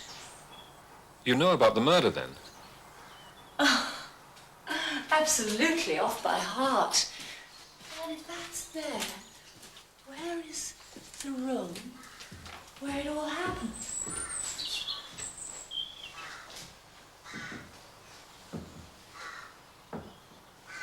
This must be it.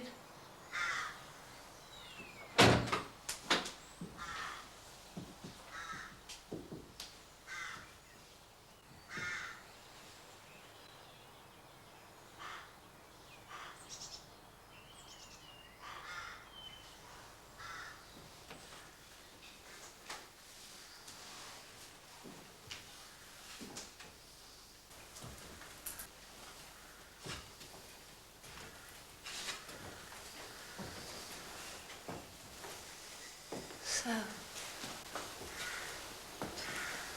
this is where the murder took place. Are you an armchair detective? Just curious.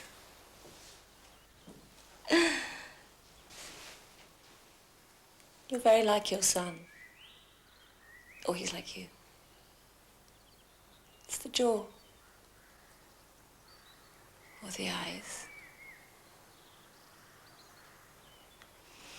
And of course the blazer. I didn't know you'd met my son. Bowman? What is that, his writing pseudonym? You didn't tell me you work for a newspaper.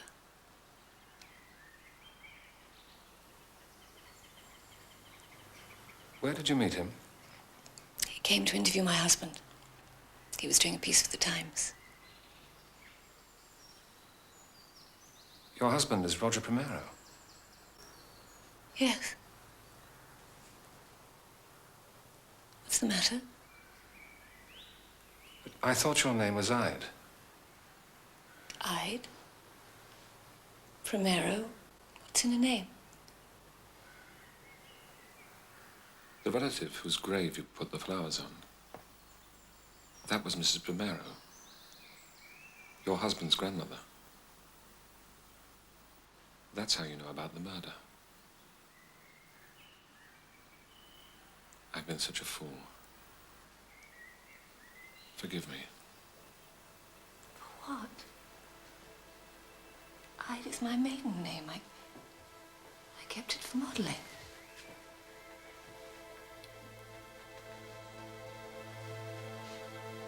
I've fallen in love with you.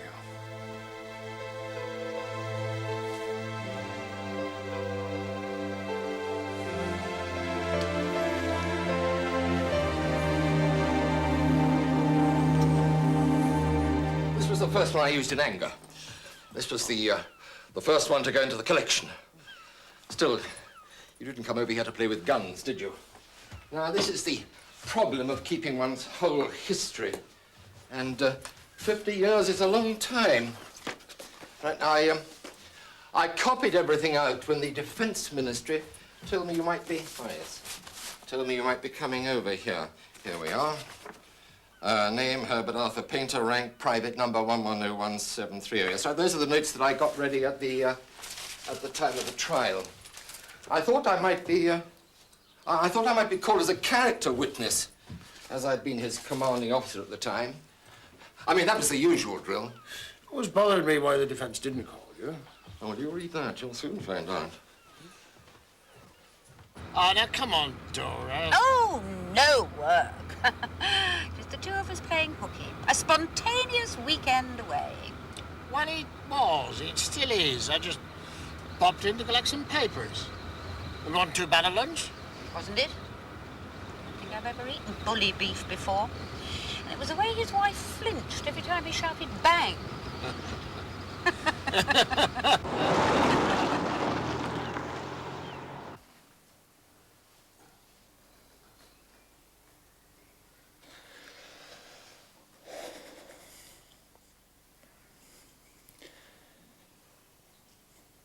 I think I loved you from the first time I saw you. I think that's how it was. How, what was? I'm married, you know that. I have a son. What you don't know is I'm a clergyman. A priest.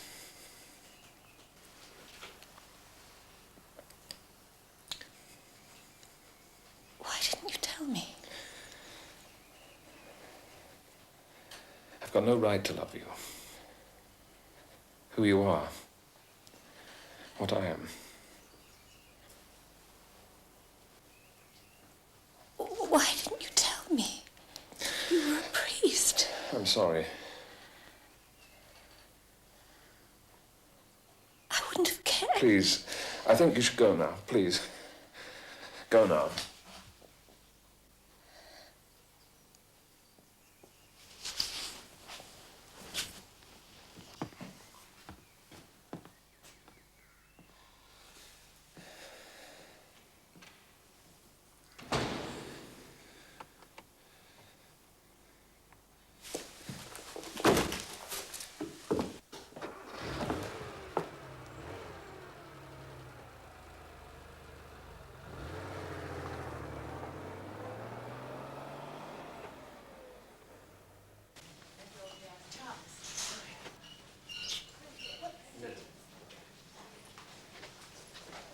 Look, are you sure you got it right? Yes, Inspector Bergen confirmed it yesterday.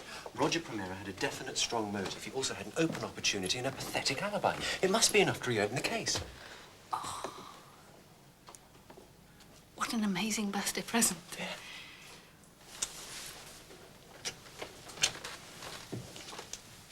Excuse me, please. Sorry.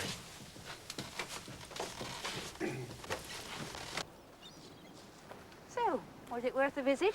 Well, you remember me telling you that Archer's investigation made everybody involved look back at the past, whether they liked it or not.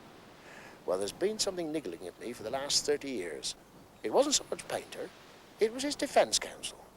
He struck me as useless. Always doodling on his pad. What? I've always remembered it, and I've always wondered why he didn't call Painter's ex-commanding officer.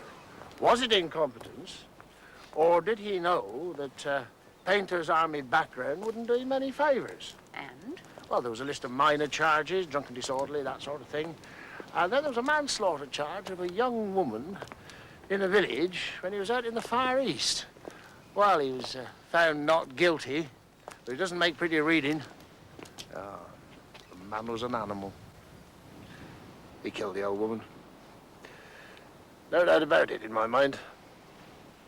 Never has been. There's just one thing that strikes me, though. That's his demob date. Just doesn't add up. I'll get the colonel to check that.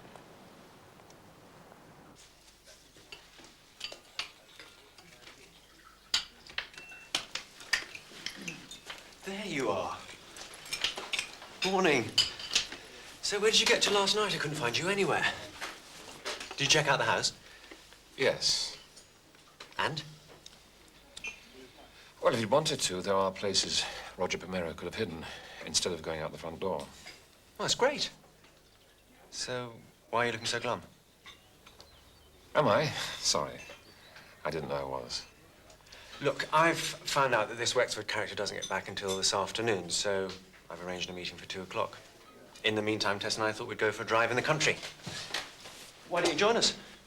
No, I don't think so. You've been working so hard on this. You must have some fun. Oh, come on. That was very thorough, Mike. Very thorough indeed. You're the first person to see it. Before he goes to Deputy Chief Constable Freeborn. Reg, I hated writing every single word of it. Oh, it's interesting. And new to me. I didn't know the Primero sisters were adopted. Convenient for Roger Primero, wasn't it? Of course, it's assuming that Primero knew about the impending change in the law. But then he was working in a solicitor's office at the time. Yes. Yes, he was. I'm in no way concluding that Painter was innocent. But it did cross your mind. I just think that this new information concerning Primero is significant. Didn't you suspect him at all? No. No, I didn't. Sorry to disturb you, Gov, but Mr. Primero's here to see you. Oh, yes, I said I'd see him. Show him straight in. We'll talk about this later, Mike. Mr. Primero. Good morning. Detective Inspector Burden. Hello. Thank you, Inspector.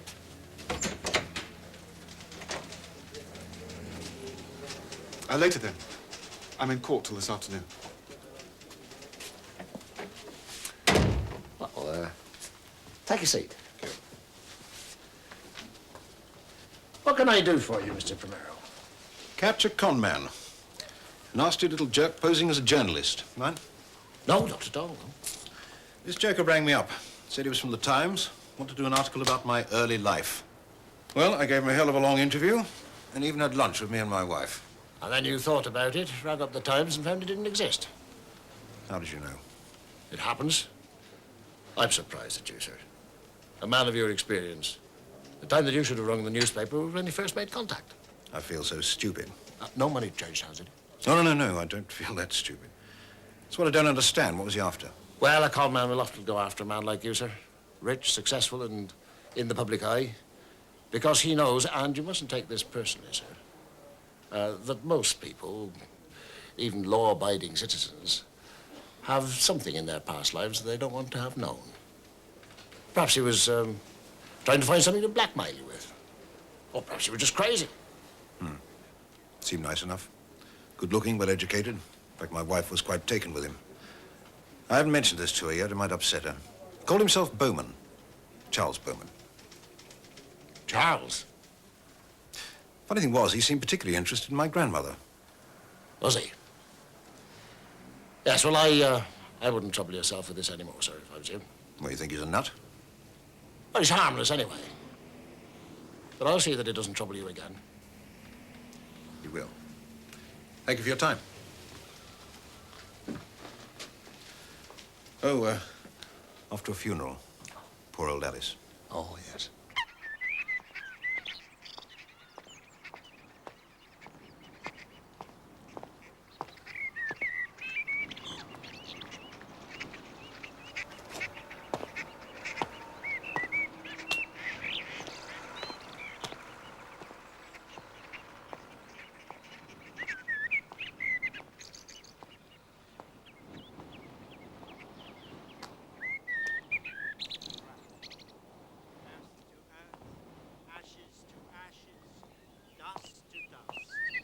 Sure and certain hope of the resurrection to eternal life through our Lord Jesus Christ, who died and rose again for us.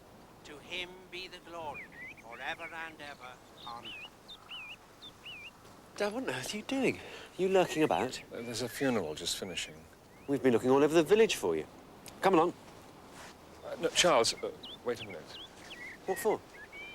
Oh, come on. Tess is waiting in the car.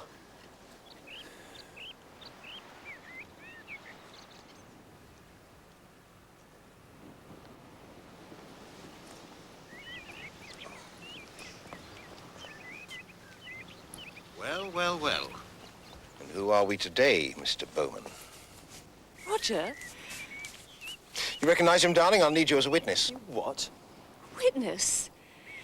Roger, do you remember Mr. Archery, who we met at the dance? This is his son. Do you deny that you made your way into my home under false pretenses? He's a journalist. He uses a pseudonym, that's all. They're here on holiday.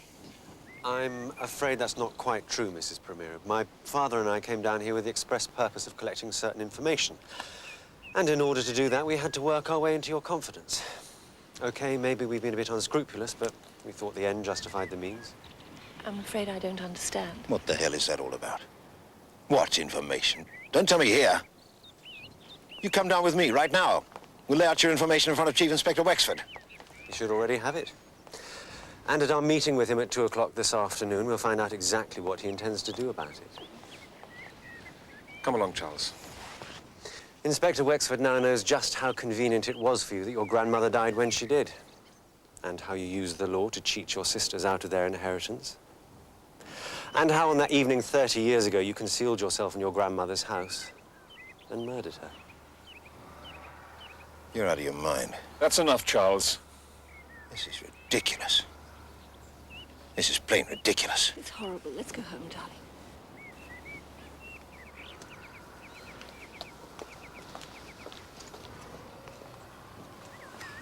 Mr. Archery, I hope you've had more pleasure from this trip than you've given us.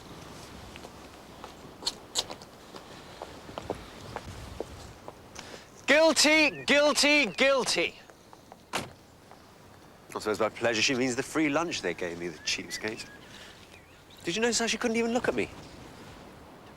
Oh, come on, Dad. It's so English to have a phobia about scenes. Dear, dear. Look, I'm sorry. I'll tell you about it in the car.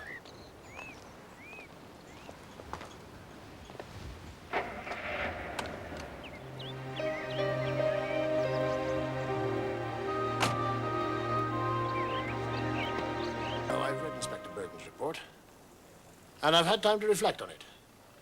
But before we go any further, I must tell you that I've had a complaint about you from Mr. Primero. Oh, really, that? Yes, that. Now, I've known for a few days that your father has made the acquaintance of the Primeros. And I told your father that if he was going to call on any of the people concerned in the case, he was to be careful not to make trouble. Now, your little escapade with Mr. Primero is what I call making trouble. And I won't have it. Well, I'm sorry. But you're not going to tell me that your people don't occasionally invent a cover story to get what they want. My people have the law on their side. They are the law. Now that we've got the lecture out of the way, we can turn to what you've uncovered. However... I know what you're going to say. That Primero had an alibi, and I realize that your people would have checked it out, and that after all this time, it's going to be very difficult to come up with concrete evidence. His alibi was not checked out. What? Roger Primero's alibi was not checked. Why the hell not? Charles. Now, I'm happy to discuss the whole thing with you and answer any questions that you like, but not in the presence of Miss Kershaw. You can't treat a grown woman like a child. We are going to be married. I'm sorry that this has been such a fruitless meeting. We won't have any secrets. Inspector Burton will see you out. I understand. I'll go. Tess? Can't you see? He can't talk about my father in front of me. So, what about this alibi that for some mysterious reason was never investigated? There's no mystery about it. Mrs. Primero was killed between 6:25 and 7 o'clock. Yes, yes. She was killed in Kings Markham. At 6:30, Roger Primero was seen in Sawingbury, 10 miles away. Oh, he was seen, was he? Well, doesn't it seem remotely possible that he could have fixed it beforehand that he'd be seen? There's always some shifty mate who'll perjure himself for the right price. All right, he was seen, okay. Who saw him? I saw him. You? I, with my little eye. You might have told us this before. I would have done if I had the remotest idea that you suspected him. To chat up Mr. Primero about his grandmother is one thing. To pin a murder on him is another. You're quite sure? Even after 30 years? Absolutely. I knew Roger Primero's face very well. I'd often seen him in court in his role as solicitor's clerk. On that particular evening, I'd arranged to meet an informant in the pub. As I was leaving at 6:30, I ran slap bang into Roger Primero. I even remember that he asked whether he could buy me a short snort. Very much his language. There's no way he could have been near the house at the time of the murder. I'm sorry. But the fact is that old Mrs. Rose Primero was murdered by Herbert Painter. I won't keep you a moment, miss. Take a seat. Oh, come on. I don't want to sign in. I'll be a few moments. Thank you.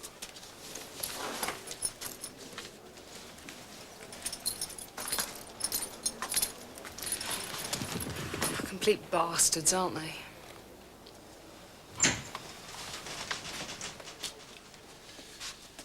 Mr. Archery, if you put this behind you, I'm sure that you'll find happiness together.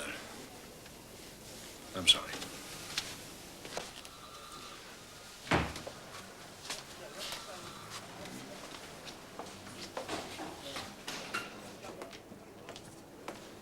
Painter daughter is sitting next to the Krilling daughter out there.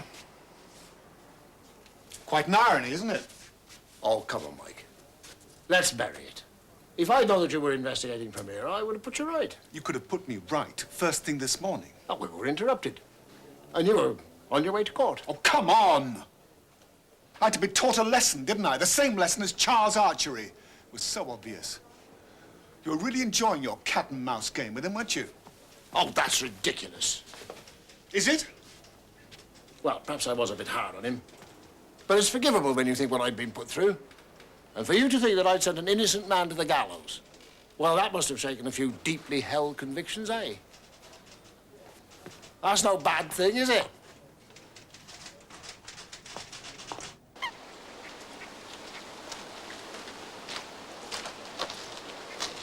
Look, if I don't mind and my parents don't mind, then why can't we just get married and forget you ever had a father?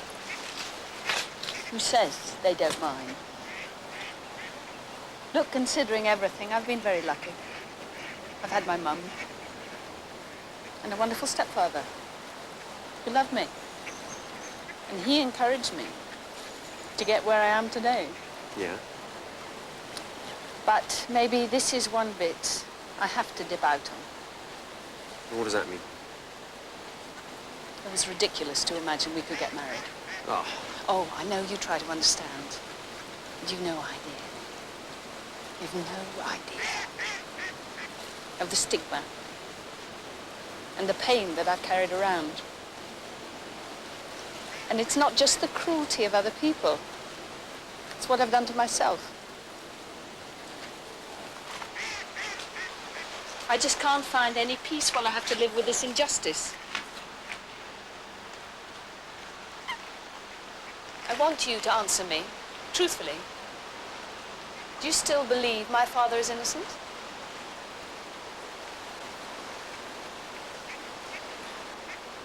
Well, we never really investigated the Krilling woman.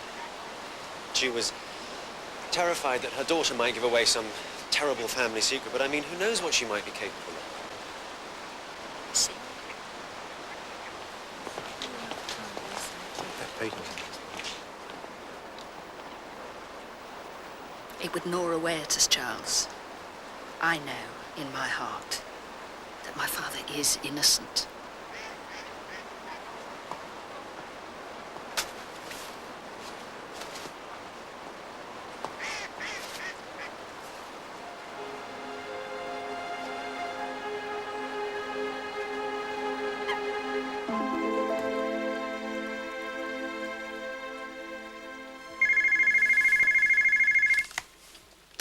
Hello? Hello. Oh, I wanted to apologize for this morning. It was unforgivable. I've forgiven you for this morning. It was really nothing to do with you, was it? It's just the other times that seem incomprehensible. I was hoping that I could say all this on the phone, but I can't. I want to see you.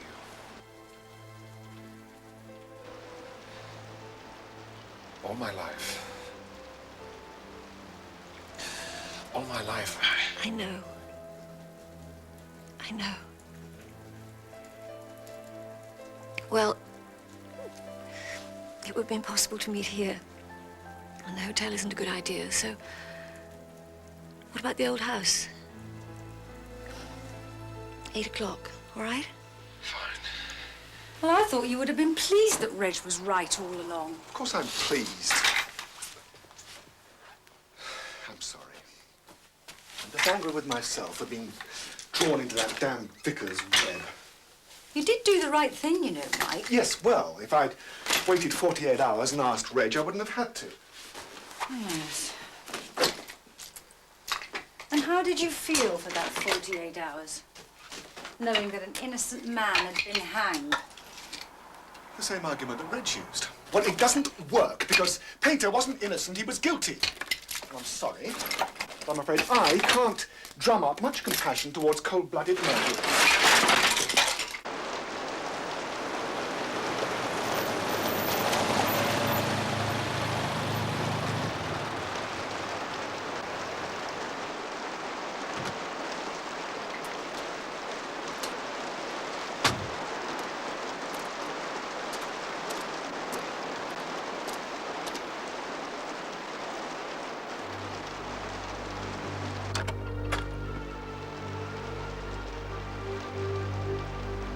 Imogen!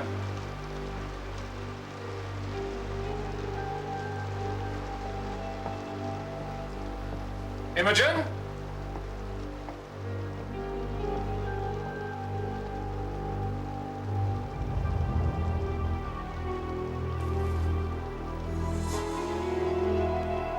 Imogen? I've done nothing. Absolutely nothing. It was the law at the time. The money came to me. It was perfectly legal. Perhaps it would make you feel better if you gave them their third share now. I would arrange it. You wouldn't have to meet them. Oh, yeah, why not? Not the point, though, is it? How the hell am I supposed to remember my exact movements of 30 years ago? Wexford's going to be suspicious. Bound to be. My whole standing in this community is shot to pieces because of that damn priest and his son. What does it do to us? You know I've always cared for you. Very much. But you've never really loved me, have you? I know you didn't do it. Sorry. Going on like this. You're on your way out. No, it's too wet. Anyway, I think it's too late now.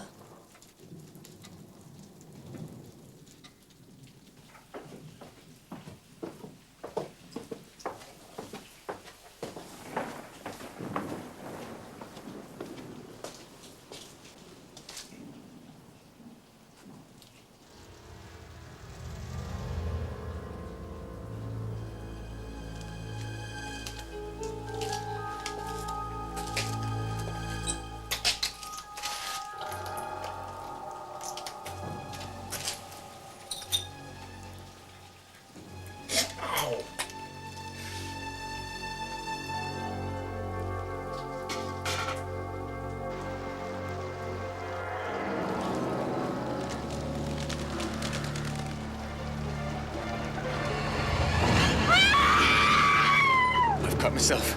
Don't look, Lizzie. I've just cut myself. Don't look. Just go home.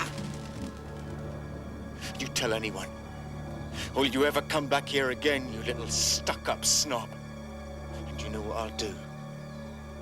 Wherever I am, wherever, I'll find you. And I'll give you what I gave the old girl. So, even after he threatened you, you still came back here later with your mother? I was much more frightened of letting her know I'd been out in my party frock than I was of him. I can remember her shouting at me to run into the room. And then I saw her. What do you think it was like for me? I was 5 years old.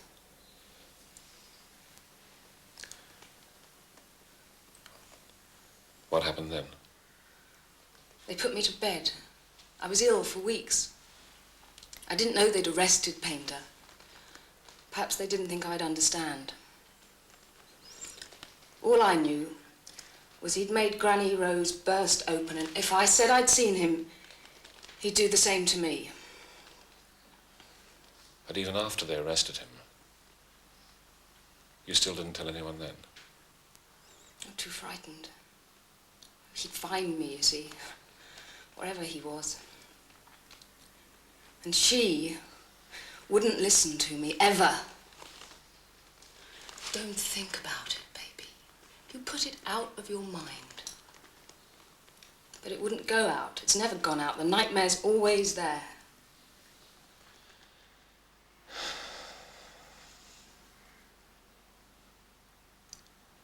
Why did you come back here tonight? I had a row with her. Knew this place was empty. Made myself a bed upstairs. So the coat was yours? Of course it was. I heard you calling out some woman's name, so I went out. Thought you'd gone, so I came back. Anyway, Whose did you think it was? Burt Painter's? Always raking up the past, aren't you? And always snooping. You really put the wind up my mother. Yes. She was terrified. Some awful secret would come out.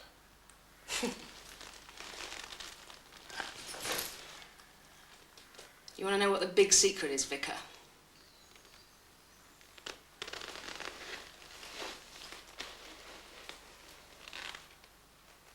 Well, you're looking at it, Vicar. The big secret revealed. All those little dots. Needle marks.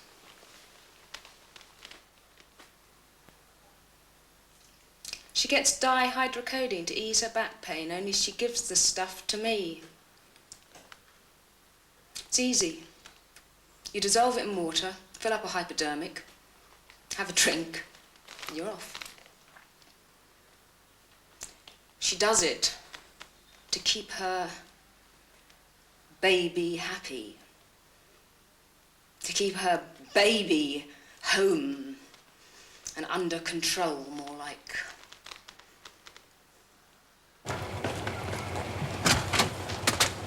Shouldn't we have just notified the police? She might harm herself or something. We'll take her mother to her and they can sort it out themselves. I don't want to see another policeman for a very long time.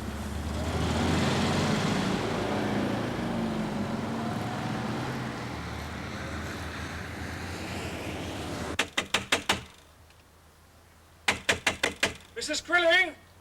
Round the back, Dad.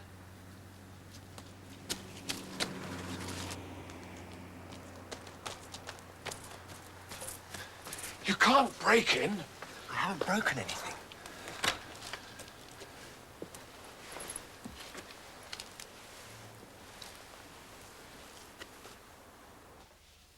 Find the light switch, Charles.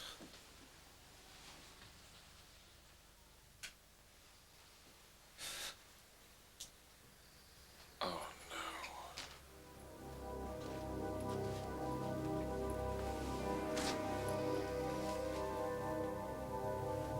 She's been sprinkled with blood.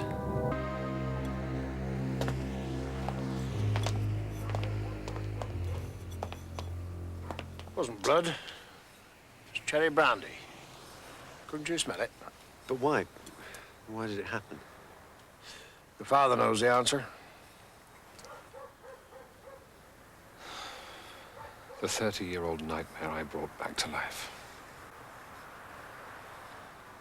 I remember Elizabeth Crilling. Little girl. The pink frilly dress. She'll never wear again because it was all spotted with blood. Where is she, Mr. Archery? Too late to protect her now. She might be in danger. She's at the old house.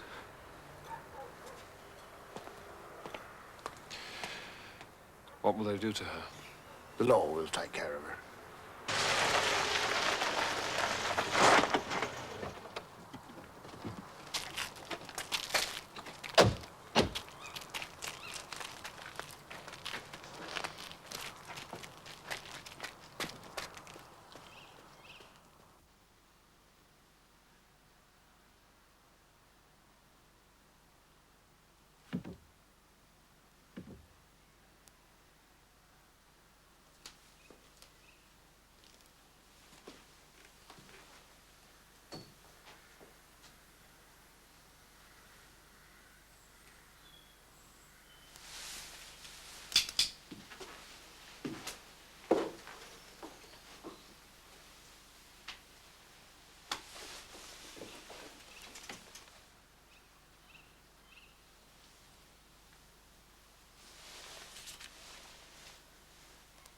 It's all right. I didn't feel like taking anything.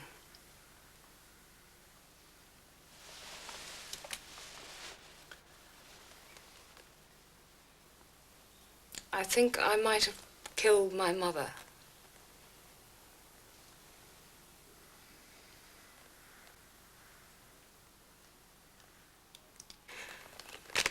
But will you give a murderer a hug?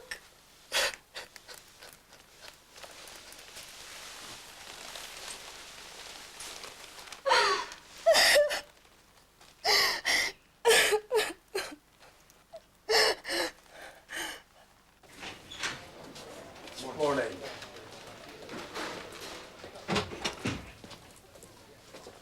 Excuse me, sir.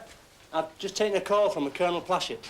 Said he checked Painter's demob date, and the facts that he gave you, sir, are definitely correct. I don't know. Is it important, sir? Rewrite history, Sergeant. I'm sorry, sir, but as you found the body, you'll have to come back for the inquest and the magistrate's court hearing. Elizabeth Crilling found a body 30 years ago. If it hadn't been for her mother's greed, that wouldn't have happened. She told me her mother would never allow her to talk about Painter. Perhaps she killed her because she could never release that horror into the light of day. Perhaps. Or perhaps she finally refused to give her daughter the tablets that she wanted, and she lashed out in an addict's frenzy. You and I are never going to agree about anything, are we, Chief Inspector? Oh, I don't know, sir. What's this? Some maths, a little poetry, and a photograph. You could look upon it as a birthday present for your future daughter-in-law. So you see, we're both right, sir. You by faith, and I by reason.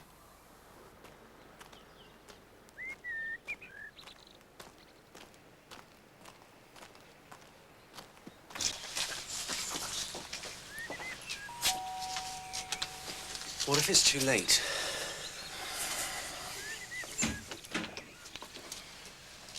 Forgive the intrusion, Mrs. Kershaw, but I'd very much like to have a talk with you. And I'd like to see Tess. You've quarreled, haven't you? You've broken the poor girl's heart. I have to see her. She isn't here. She's gone for a walk in the woods. I don't know how long she'll be. I'll find her. You better come in. You can look at the garden whilst I make some tea. So pretty this time of year. No, Mrs. Kershaw. Please sit down.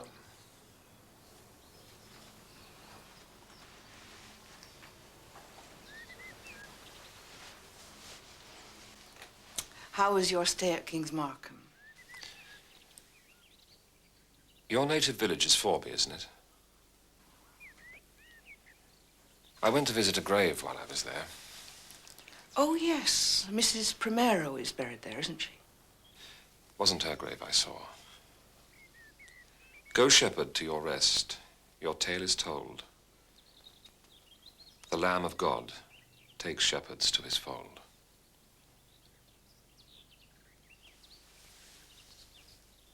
You kept all of his poems, didn't you? May I see them?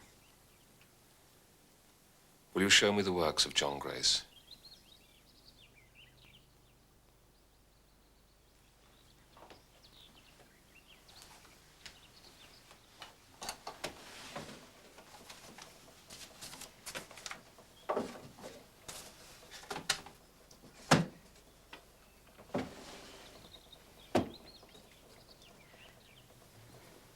I'd have shown them to you before if you'd have asked.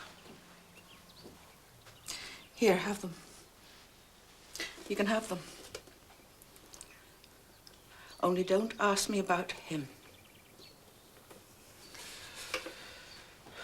I have no right to be your inquisitor. I'll tell you anything you want to know about Painter. Anything. I don't want to hear about Painter anymore. I'm not interested in him. I want to know about Tess's father. And I now know that Herbert Painter couldn't have been her father.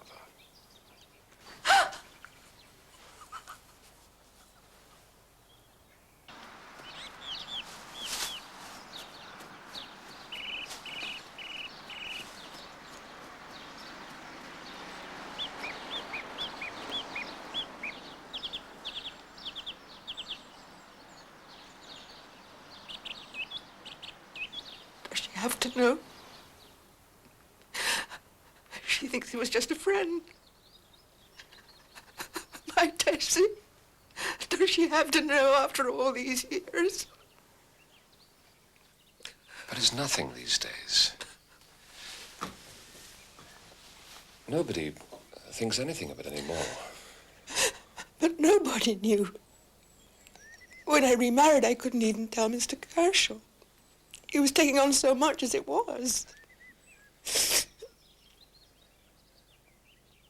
How much do you know? You and John Grace, you lived close to each other in Forby. You were in love with each other, but he was killed in a road accident. He was so clever. I never understood the things that he wrote. They were so beautiful. After he was killed, you discovered you were going to have his child. We never did anything wrong but once.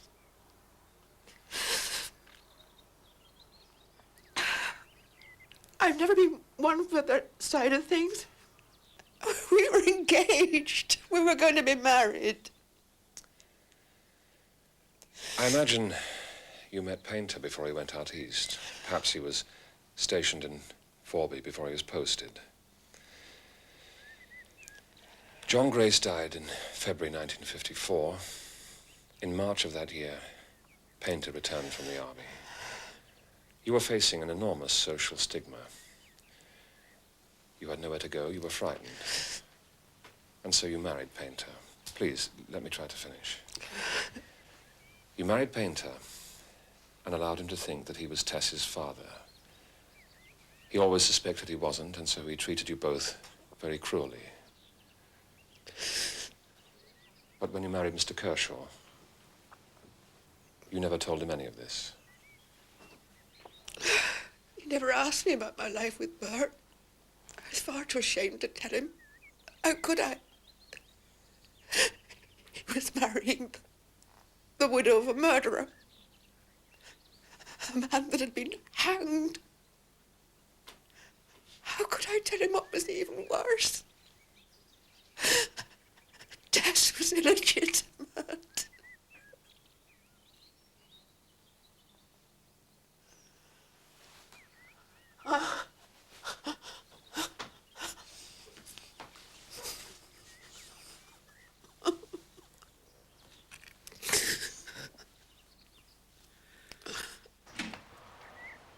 You've done nothing to reproach yourself for. You just did what I should have done years ago. So I didn't want to rock the boat. I was too tactful, too damn diplomatic.